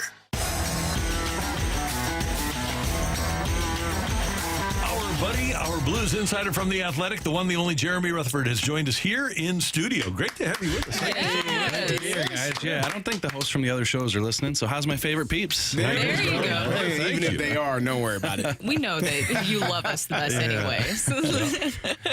So let's start with this. What do you think the Cardinals should do with Wilson Contreras? Actually, that's why I came in. I was driving from my house to Centene. Practice starts in a little bit, and this is kind of on the way. And I heard Carey. He's going bananas. Like, I got to get in there and calm Carey down. Holy smokes. Yeah, I'm losing it. I am absolutely losing it. It's frustrating, man. I mean, this man has gone through a lot in his first season in a Cardinal uniform, and to have those reports coming out, I guess, a week before the season ends is not even 4 days before the season ends. Yeah. It's just a lot. Yeah. It feels bad. Yeah, and I know there's been a lot of talk about, both sides. Are the Cardinals at fault? What about Contreras? Can he do more? But I believe what you're saying, Carey, like if a team signed me to be a sprinter and then I get here and they find out that I'm not a sprinter, yeah, you're going to be a little bit frustrated. Hey, what am I going to do? Yeah. But let's take it to, let's see if we can make a comp here. When the Blues tried to trade Torrey Krug, were they telling us we made a mistake and we're moving on? I think so. I think that Doug Armstrong signs that 7-year deal and they feel like he's a guy who can fit here for the long term, obviously. And then they make that deal 3 years into it, or try to make that deal at least. But he, of course, declined it with his no trade clause. You are admitting a mistake at that point. Now, the Blues could step back and say, wait a minute, we're 3 years into this thing.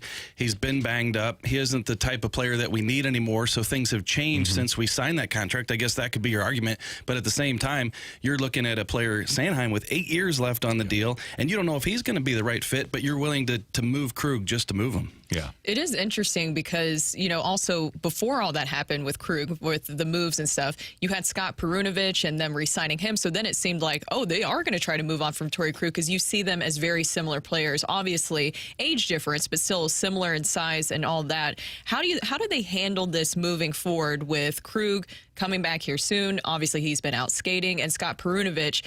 How do they manage this with those two? Yeah, Brooke, it's going to be difficult, I think, because of this numbers game on the blue line. You're talking about 8 or 9 deep if you include Kylie Rosen, who, Carey?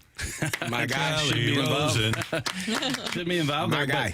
But, when this Krug injury happened, obviously we didn't think it was going to be anything that stretched into November, but you thought maybe he's not ready for the start of the regular season. But it looks like he's going to be ready. He was a practice player yesterday with the group, and so he expects to be ready for opening night, October 12th. Meanwhile, you have Scott Perunovich, who doesn't need to clear waivers, so he can be sent down. Is there room for both of those guys on the roster? I'll tell you what, they're giving a good hard look at Scott Perunovich, playing him again tonight in Chicago with Colton Parayko. He's been playing a lot with him here in camp. Are they taking a look at that? Letty and Falk have played a little bit together. Are they looking at that as a potential second pair? Yesterday, Craig Berube all over Perunovich. It just seemed like he's riding his tail to be a better player in this camp. And I think they're pushing him to see what he's got. Can they count on him to be in the top 6? Scott Perunovich, I don't think, is a guy that you want to put as your 7th guy, or, if you have to, you send him to Springfield. But I think that they're giving him a good hard look right now.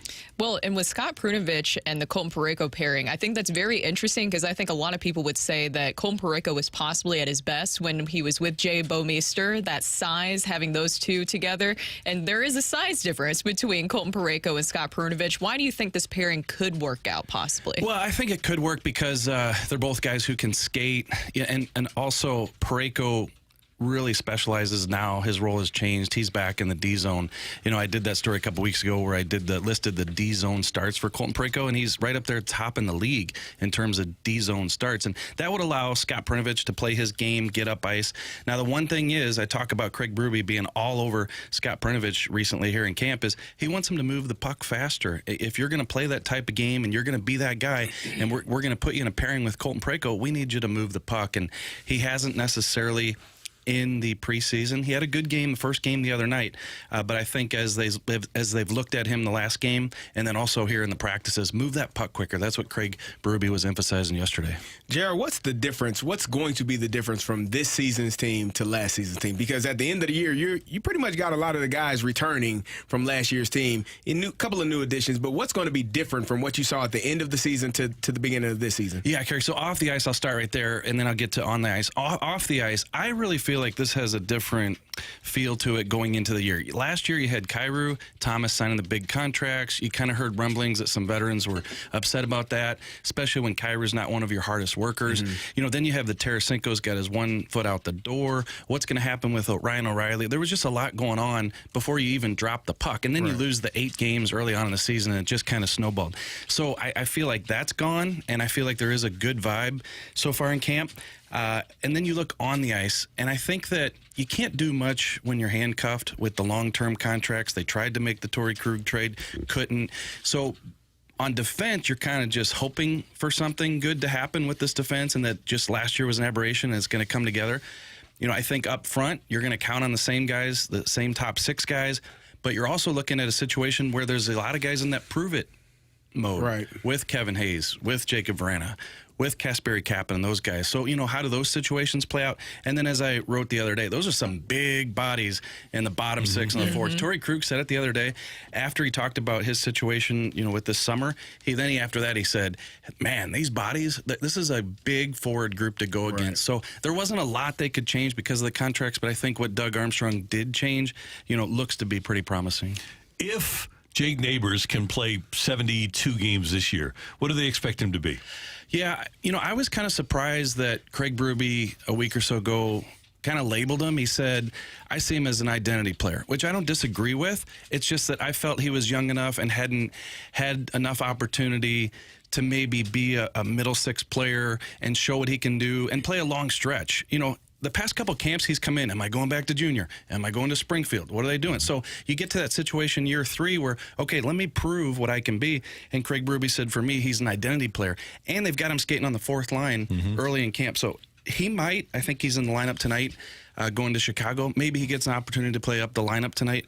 We're not sure. But if he can play 72 games, to me, he's a guy that I'm not saying it's going to happen this year, Randy, but I think in the next couple years, I can see Jake Neighbors being a dependable guy who makes good plays, good decisions, can help you, I think, at least on that 3rd line. Maybe a 45-point, 15, yeah, maybe 30, doesn't climb 15, 15 goals, 30 assists kind of guy? I think 15 goals, 30. He can pass. Yeah, he can. But to me, when Jake Neighbors' career is over and we look back at what kind of player he was, I think we're always going to look at him as a guy who had a head on his shoulders and put other players, teammates in good positions and got the job done. It might not always be flashy, but I don't see him as a 4th-line guy who's just going to be an energy guy who can bang and things like that. I think that he's more than that. Yeah, and that was a real issue, I know, late in the career of Ted Williams, is having the head on his shoulders. Oh, no. A different type of head. That's so bad. Different type of head, Randy. Oh. Yeah, it's a little different being in studio. You can see the joke coming as opposed to being on the phone line. You can see his wheels turning, right? You can see it. You can see it happening out. Well, I wanted to ask you about this. So The Athletic, you guys have an article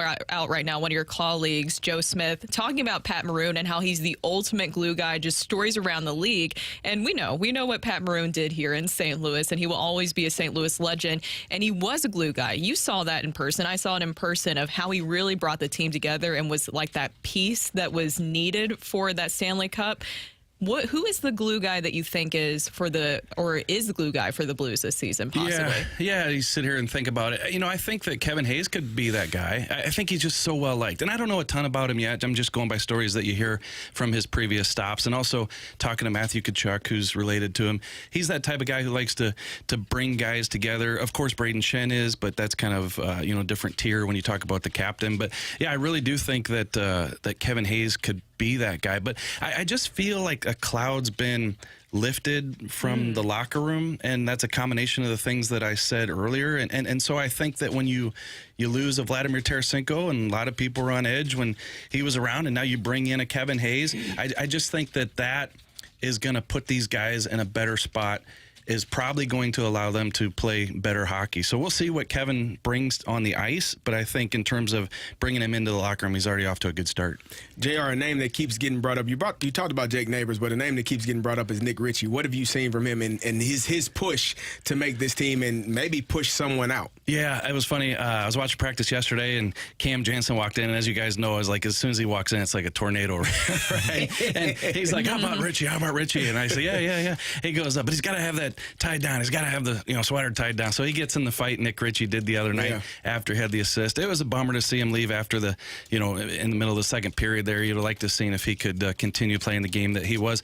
Carey, I like him. I think that he's got a really good chance to make the team. I touched on the fact the other day, you look at this guy, he's 6'3", 236, and that just adds to the size that we're talking about. Like, if you take the weight of a projected bottom six with Nick Ritchie in it, 215. This is hockey. Yes. Like, that's insane.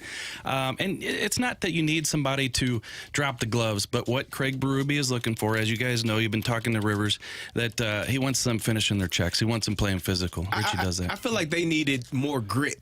And last year, I don't feel like they had enough grit on this team, guys that were physical or physically imposing at times when needed to be. At times, it just felt like they were allowing people to move the puck at will and not really putting bodies on people. So if you have bigger players, you would assume that that's going to add more to that grit and more to that physical presence that this team needed last year. Yeah, you would assume, you would hope so. I mean, we can look at the roster and look at the height, weight all day long, and that doesn't necessarily tell you what's going to happen on the ice. But I'll tell you what, it's going to be more important this year than last year. I'm not saying last year wasn't important. More important this year because you get off to the start and Doug Armstrong and Braden Chen are talking about work ethic, consistency, pride. Well, how can you deliver those three things?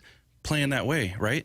We're not talking about end-to-end rushes, skill plays, and that's how you're going to work on your consistency and your pride. No, it's going to be finishing checks. It's going to be playing hard. It's going to be that night when you're down 3-1, and it ain't going 4-1 because I'm going to smash somebody, and we're going to play blue-style hockey. And listen, I've been saying for a couple years now, Craig Berube can adapt. He can coach a team that has skilled players, rush players. He can do that, but at the end of the day, his bread and butter is always going to be playing an aggressive style of hockey, and that's the type of lineup he's got this year. Would you like your last question to be team-related or individual-related? You can choose. You can choose. Oh, I've got two here, so you got two? Let's go individual. Okay. Greg Wyshynski has his 25 breakout stars at ESPN.com. Players poised to become superstars. There's not a blue on the list. What blue is poised to become a superstar? You know what? I'm still going to stick by Jordan Kyrou can be that guy. I really am. And you might, in that situation, go with a Robert Thomas because we've seen it more consistently and we've seen a better all-around game. But I think Jordan Kyrou, and I talked to him a couple weeks ago for that story, he's put in the time this offseason. It seems like he's got the awareness of where his game needs to go, and we've already seen the talent. I mean, we're talking 37 goals for a guy who everybody considered had a bad season, right? And what's Robert Thomas said so many times already this year? 50 goals. Kyrou's getting 50. He's got that talent. He can be that guy. And you talk to everybody. I've been at the rink a couple times now, and nobody's worried about him advancing and being the player that they need him to be. Yeah, and, there's going to be nights where he doesn't play defense, and there's going to be nights where he doesn't get back, and the next morning you guys are going to start the show, and it's going to be like, here we go again with Jordan Kyrou. I get it. It's going to happen. But big picture, it's not going to happen overnight. I get it. He's 24, 25 years old. But I think that when you have Craig Berube and Steve Ott and these guys in your ear, you're going to get to that point. Yeah, he's going to be pretty good. JR, thanks for stopping by. Yeah, anytime, guys. Anytime. Pleasant surprise. You don't want to stick around for bird watch? You can give us your bird watch? You can bird drop more than welcome. Where's the button over here? I always want to hit that thing. All right. Okay, we need they lost last night, so it's a little different. Again? Shocking, I know. Surprise. Can you give him the official one, though, Matthew? Because of loss. There we go. Oh, a lot of bird dropping. I'll listen to it in the car. How about that? Thank you, brother. Appreciate it. Jeremy Rutherford, our Blues Insider from The Athletic on 101 ESPN. We do have bird droppings next on 101 ESPN.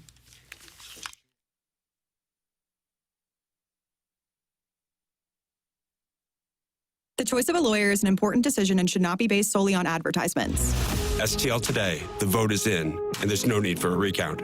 I'm Jim Onder, and I want to thank you, the people of St. Louis, for acknowledging my team and Onder Law as STL Today's 2023's best law firm in St. Louis.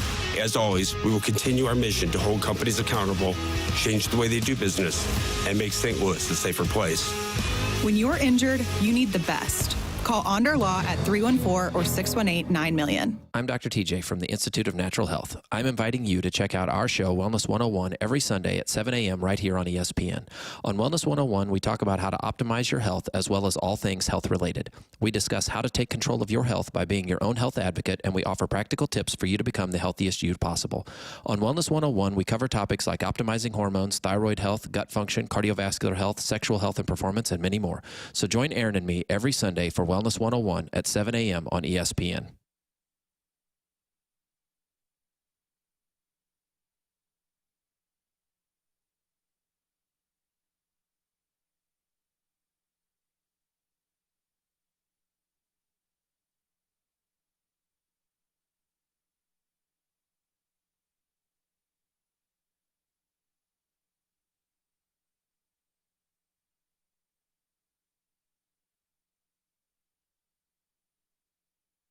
Get 11% off everything now at Menards. Enjoy a beautiful view with new windows from Jeld-Wen. They're made to be durable, energy efficient, and low maintenance. We carry more than 100 size and style options in stock, ready to take home today. Save on your entire window project with 11% off all Jeld-Wen windows now at Menards. Good through October 1st. Savings are a mail-in rebate. Some exclusions apply. See store for details. Save big money at Menards. 10,000 mile per year lease. 2.9% APR financing for 48 months is $2,209 per 1,000 financed. Must finance with Kia Finance America, plus tax, title, and license. Ends 10/31/23. A brand new state-of-the-art facility. Over 150 new Kias available. Even bigger fall savings. Come see why more people are choosing the all-new Offenburg Kia in Shiloh, Illinois. Save with over $7,400 Kia customer cash rebate on new Kia EV6s. With no down payment, you can lease a new 2023 Kia Telluride EX all-wheel drive for only $457 a month for 31 months with zero security deposit and $34.51 due at signing. Or get low 2.9% APR financing for 48 months on fuel-efficient new Kia Fortes. Come see why more people are choosing Offenburg Kia in Shiloh. Offenburg Kia, off I-64 at exit 16 at the new Offenburg Auto Mall in Shiloh, Illinois, or offenburgkia.com. Berg is the word. People, please. When pondering the purchase of a pre-owned passenger car, please note Jim Butler's positive pattern of pricing and powerful financing procurement. Find new roads at preownedpowerhouse.com because Jim Butler is the pre-owned powerhouse. Precisely. Any questions? Catch the balloon party with Tim McKernan and Action Jackson. Weekdays on 101 ESPN from 10 a.m. to 11 a.m. for the fastest hour in sports radio. Driven by Munganast Acura.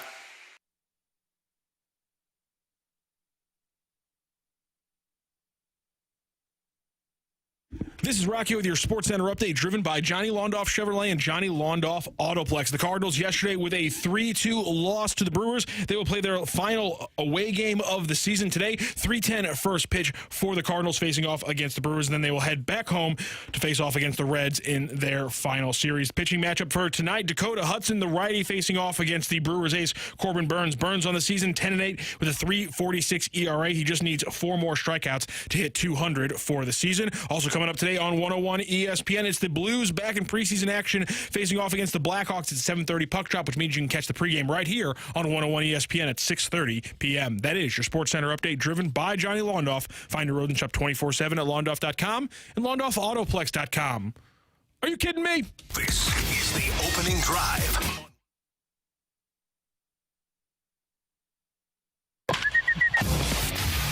Flying down to the field to give you the latest on your St. Louis Cardinals. This is Bird Watch on the opening drive.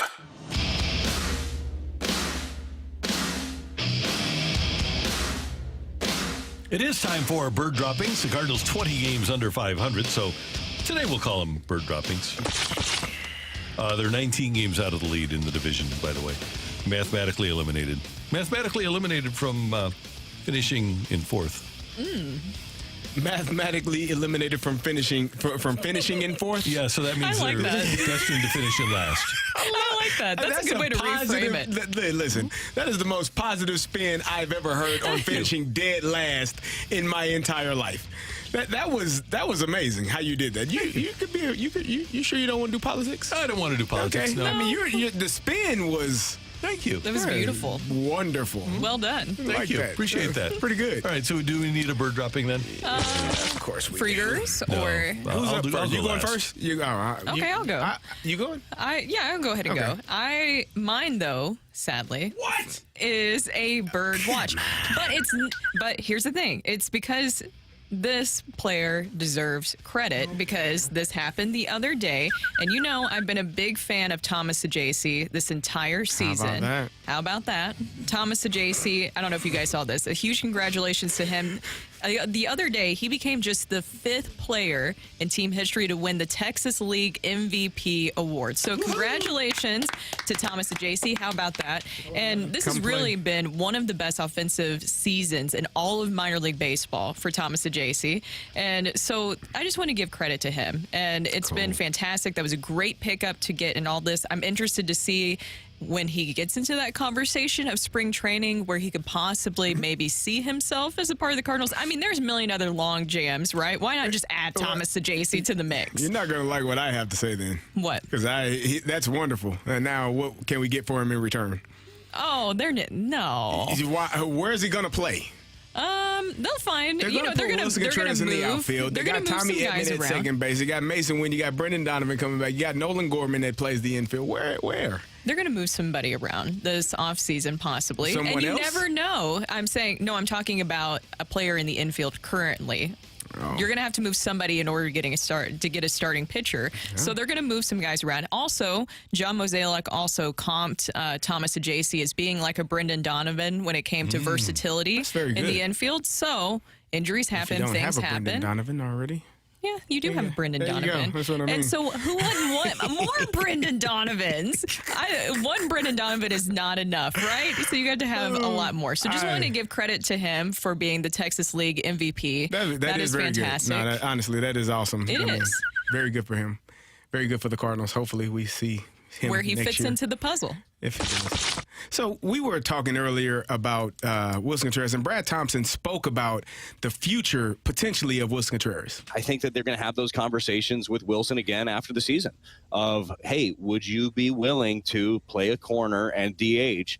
And I would say potentially even bring in another catcher, bring in a free agent, and then have either Kisner or Herrera back him up. Potentially. Again, spitballing, but I think that that's kind of how they would want it to look because, look, you eyeball test, he's not great back there. Metrics-wise, they paint an even worse picture. And when you have a pitching staff that is struggling and you are devoid of talent, as we've talked about a lot. So this is not to lay the struggles of this pitching staff at the feet of Willson Contreras. I think that we're all smart enough for that. That's an intriguing comment. And we talked about the potential of where Willson Contreras will be playing, what position he will be playing next year. If you decide to move Willson Contreras from behind the plate, you are going to have to go and get another catcher, a veteran catcher, because we talked about as great as Andrew Kisner has been this year, this has been his best career year of his career. This has been the best. His 162 game average or output would be batting 214 and an average of 214 and an OPS of 618, which is not great. If you have Ivan Herrera, his average over 162 games would be 208 and 533.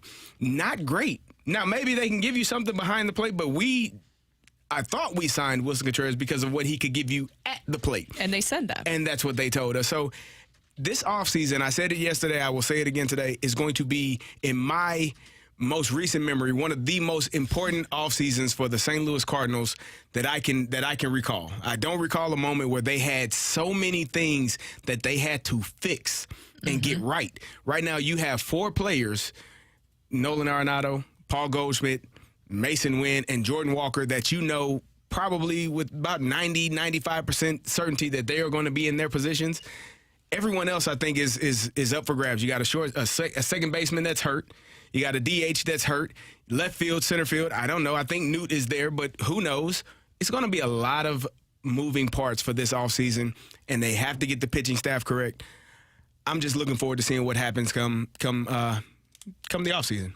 There's going to be a lot of different things. Maybe we play a future game of what position do you think that they will play next season? Who he play for? Mm-hmm. That's what they do on NBA inside the NBA. Who he play for? We can do that with the roster right now. Who he play for in 24? Where he play at? Who he play for? Where he play at? 24. Who he play for? Let's do it.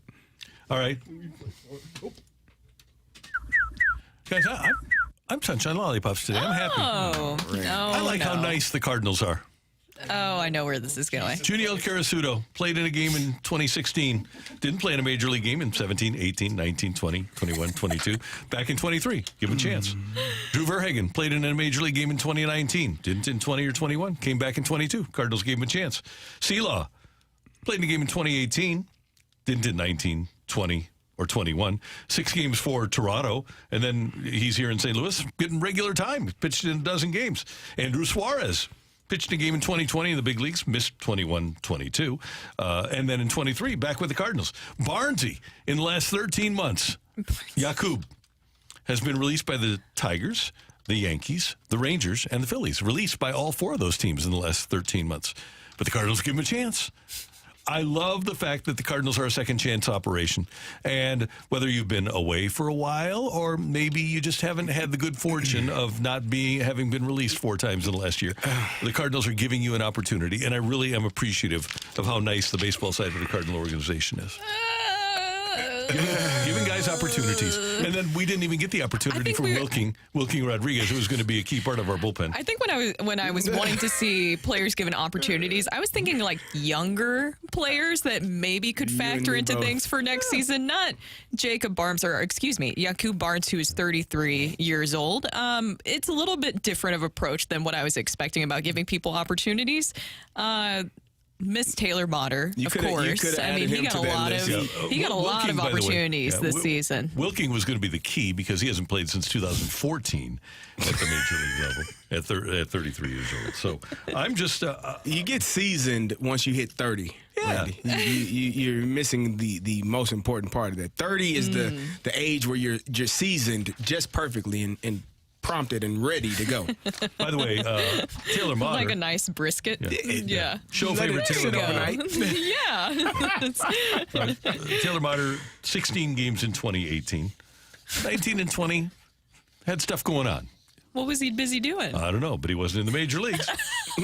21, he played in 16 games with Colorado and Boston. Okay. 22, he played in a couple of games. And then 29 for the Cardinals. That's crazy. Yeah. That is crazy. He has played more games for the Cardinals this year than he has in the last 5 years. Yeah. See, the Cardinals are a second chance operation. Yeah. I, for one, am appreciative of it. Yeah, close to it. Someone texted in one word reason, lottery. And that maybe that adds to what you're talking about them being so kind, is they're thinking about that. They're thinking about the draft lottery. Well, that could be. Yeah, and so then you bring in some of these guys like Jakub Barnes and all that to think about the lottery. So it is for the fans, right? Now, I hope they realize, just an FYI, pro tip, Cardinals, this isn't the $850 million lottery that's going to be drawn like tomorrow night. No. This is a different one. This is slightly different, yes. Yeah, so yes. Good luck with it. Good luck. Yeah. I'm just thrilled. I'm just thankful that the Cardinals have a nice organization. So I just wanted to get that out there. That's Birdwatch on 101 ESPN. We've got rock and roll ahead. Matthew, why are you shaking your head? Yeah, there. A lot of nice. You have a problem with people being nice? I think he has a problem with people getting opportunities. It's crazy to me that it took us 5 months to go from saying nice players as a way to gloss certain things over to a nice organization as a way to gloss things over. You know, they're just a nice team. You missed a couple as well. They're just a good team. They're nice guys. They might not be here now, but I think I'm pretty. I think he's one. I think he missed a couple. Okay, so let's put Mercado. Well, Richie, right? Richie. But let's put he's 26. So okay, so let's just say that we could have had. Let's play Carracudo at short, Motter at third. Who's Mercado in center? Okay. In center. Yeah. You got Motter at what position? Short. No, Carracudo can play short. Carracudo at short. Motter at third. Yeah, Motter at third. Who about Jose Fermin at second base? Strong. Strong. There There you go. You know what? The Cardinals might not get a win today, but you guys got to win already because there is no Cardinals lineup yet, which means you don't have to do the lineup game. Okay. Do we do home run Baker at first? Sure. Oh, yeah. And then Mercado in center. Yes. Richie in left or right. As soon as put him in left. Yeah, I can find another. Hold on. As soon as Randy started doing this Droid FX on the YouTube chat, God, this team is depressing. I want to find another. Hold on. We can find some. We got Let's a second see. here. We forgot Erlo. Oh, Irving Lopez. How could we forget? Forgot about him. How So could he we can play forget? third. Yes, he can. Who else we Trace got? Barrera. Trace as your Barrera, catcher. He's behind as the your plate, right? catcher. Behind the plate. Okay. Okay, we've got it, and then you've got in this.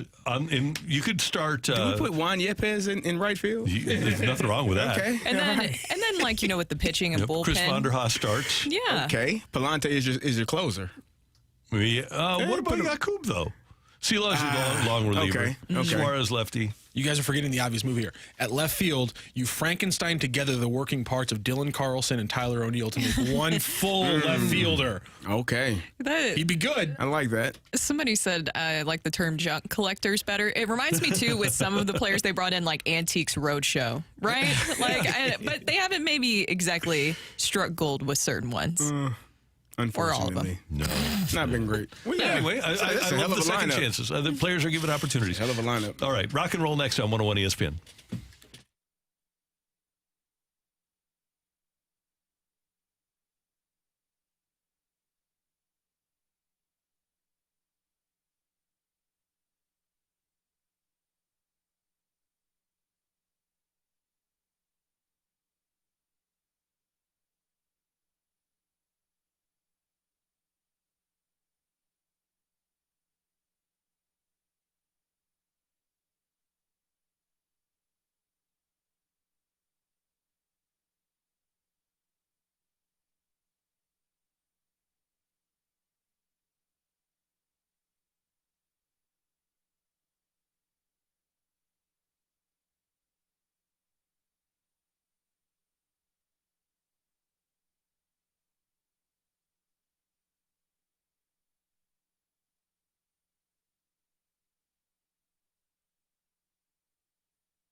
Hey everyone, it's Brooke. Ever since I moved here to St. Louis back in 2018, I've loved exploring my new home, and thanks to the Metro, it's so much easier to do. I've lived in other cities that didn't provide public transportation, and believe me, it led to a lot of congested traffic, and it also made it a lot harder to get to events like concerts and games, but that's why I love Metro Transit. It's easy to access for everyone, taking you right to Busch Stadium, City Park, Enterprise, and more, without the hassle of parking, waiting in traffic, trying to get an Uber, just getting you straight to the action. Even if you haven't given Metro a try yet, it's something that I can promise you other places wish that they had available. There's many benefits even if you don't ride. A healthy and vibrant public transportation system helps attract businesses that create a significant amount of jobs in the region. And of course, it helps many people get to their job. Give Metro a chance and experience the benefits for yourself. Thanks to Metro, you don't have to drive to thrive.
rock.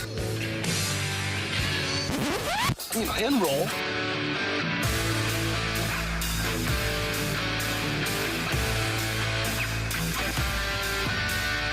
Let's rock. Let's rock today. So today we've got our Hubbard Radio St. Louis Fall social gathering. And one of the things that I'd like to do at these social gatherings, because we have 5 stations plus TMA, and I like to go to these things and because it's a social gathering, not talk to anybody, just eat and leave. Like a drive-by, essentially. Just don't speak to anyone. Right? Yeah. You never not speak. You're a man of the people. I try to be. Yeah. I really do. Everyone And by loves the way, Randy Karraker. if our company's having something where they're catering with Pappies, I'm there. Yeah. Oh, yeah. Yeah. they- Happy's, as soon as I saw that, I was like, yep, what time and when do I need to be here I'm for in. that specifically? So thanks to our company. They do great things for us, and we're lucky. We know we are because it's not just radio. Companies just don't do this kind of thing, and so No. we have it all the time. Next week we've got National Taco Day, and we've got a huge taco party going on, so it's going to be pretty cool. Love tacos. I love our company. They're great. I was very lucky yesterday. By the way, if anybody wants to challenge me to a taco eating contest next Wednesday. No, I'm good. I'm good on that. Okay.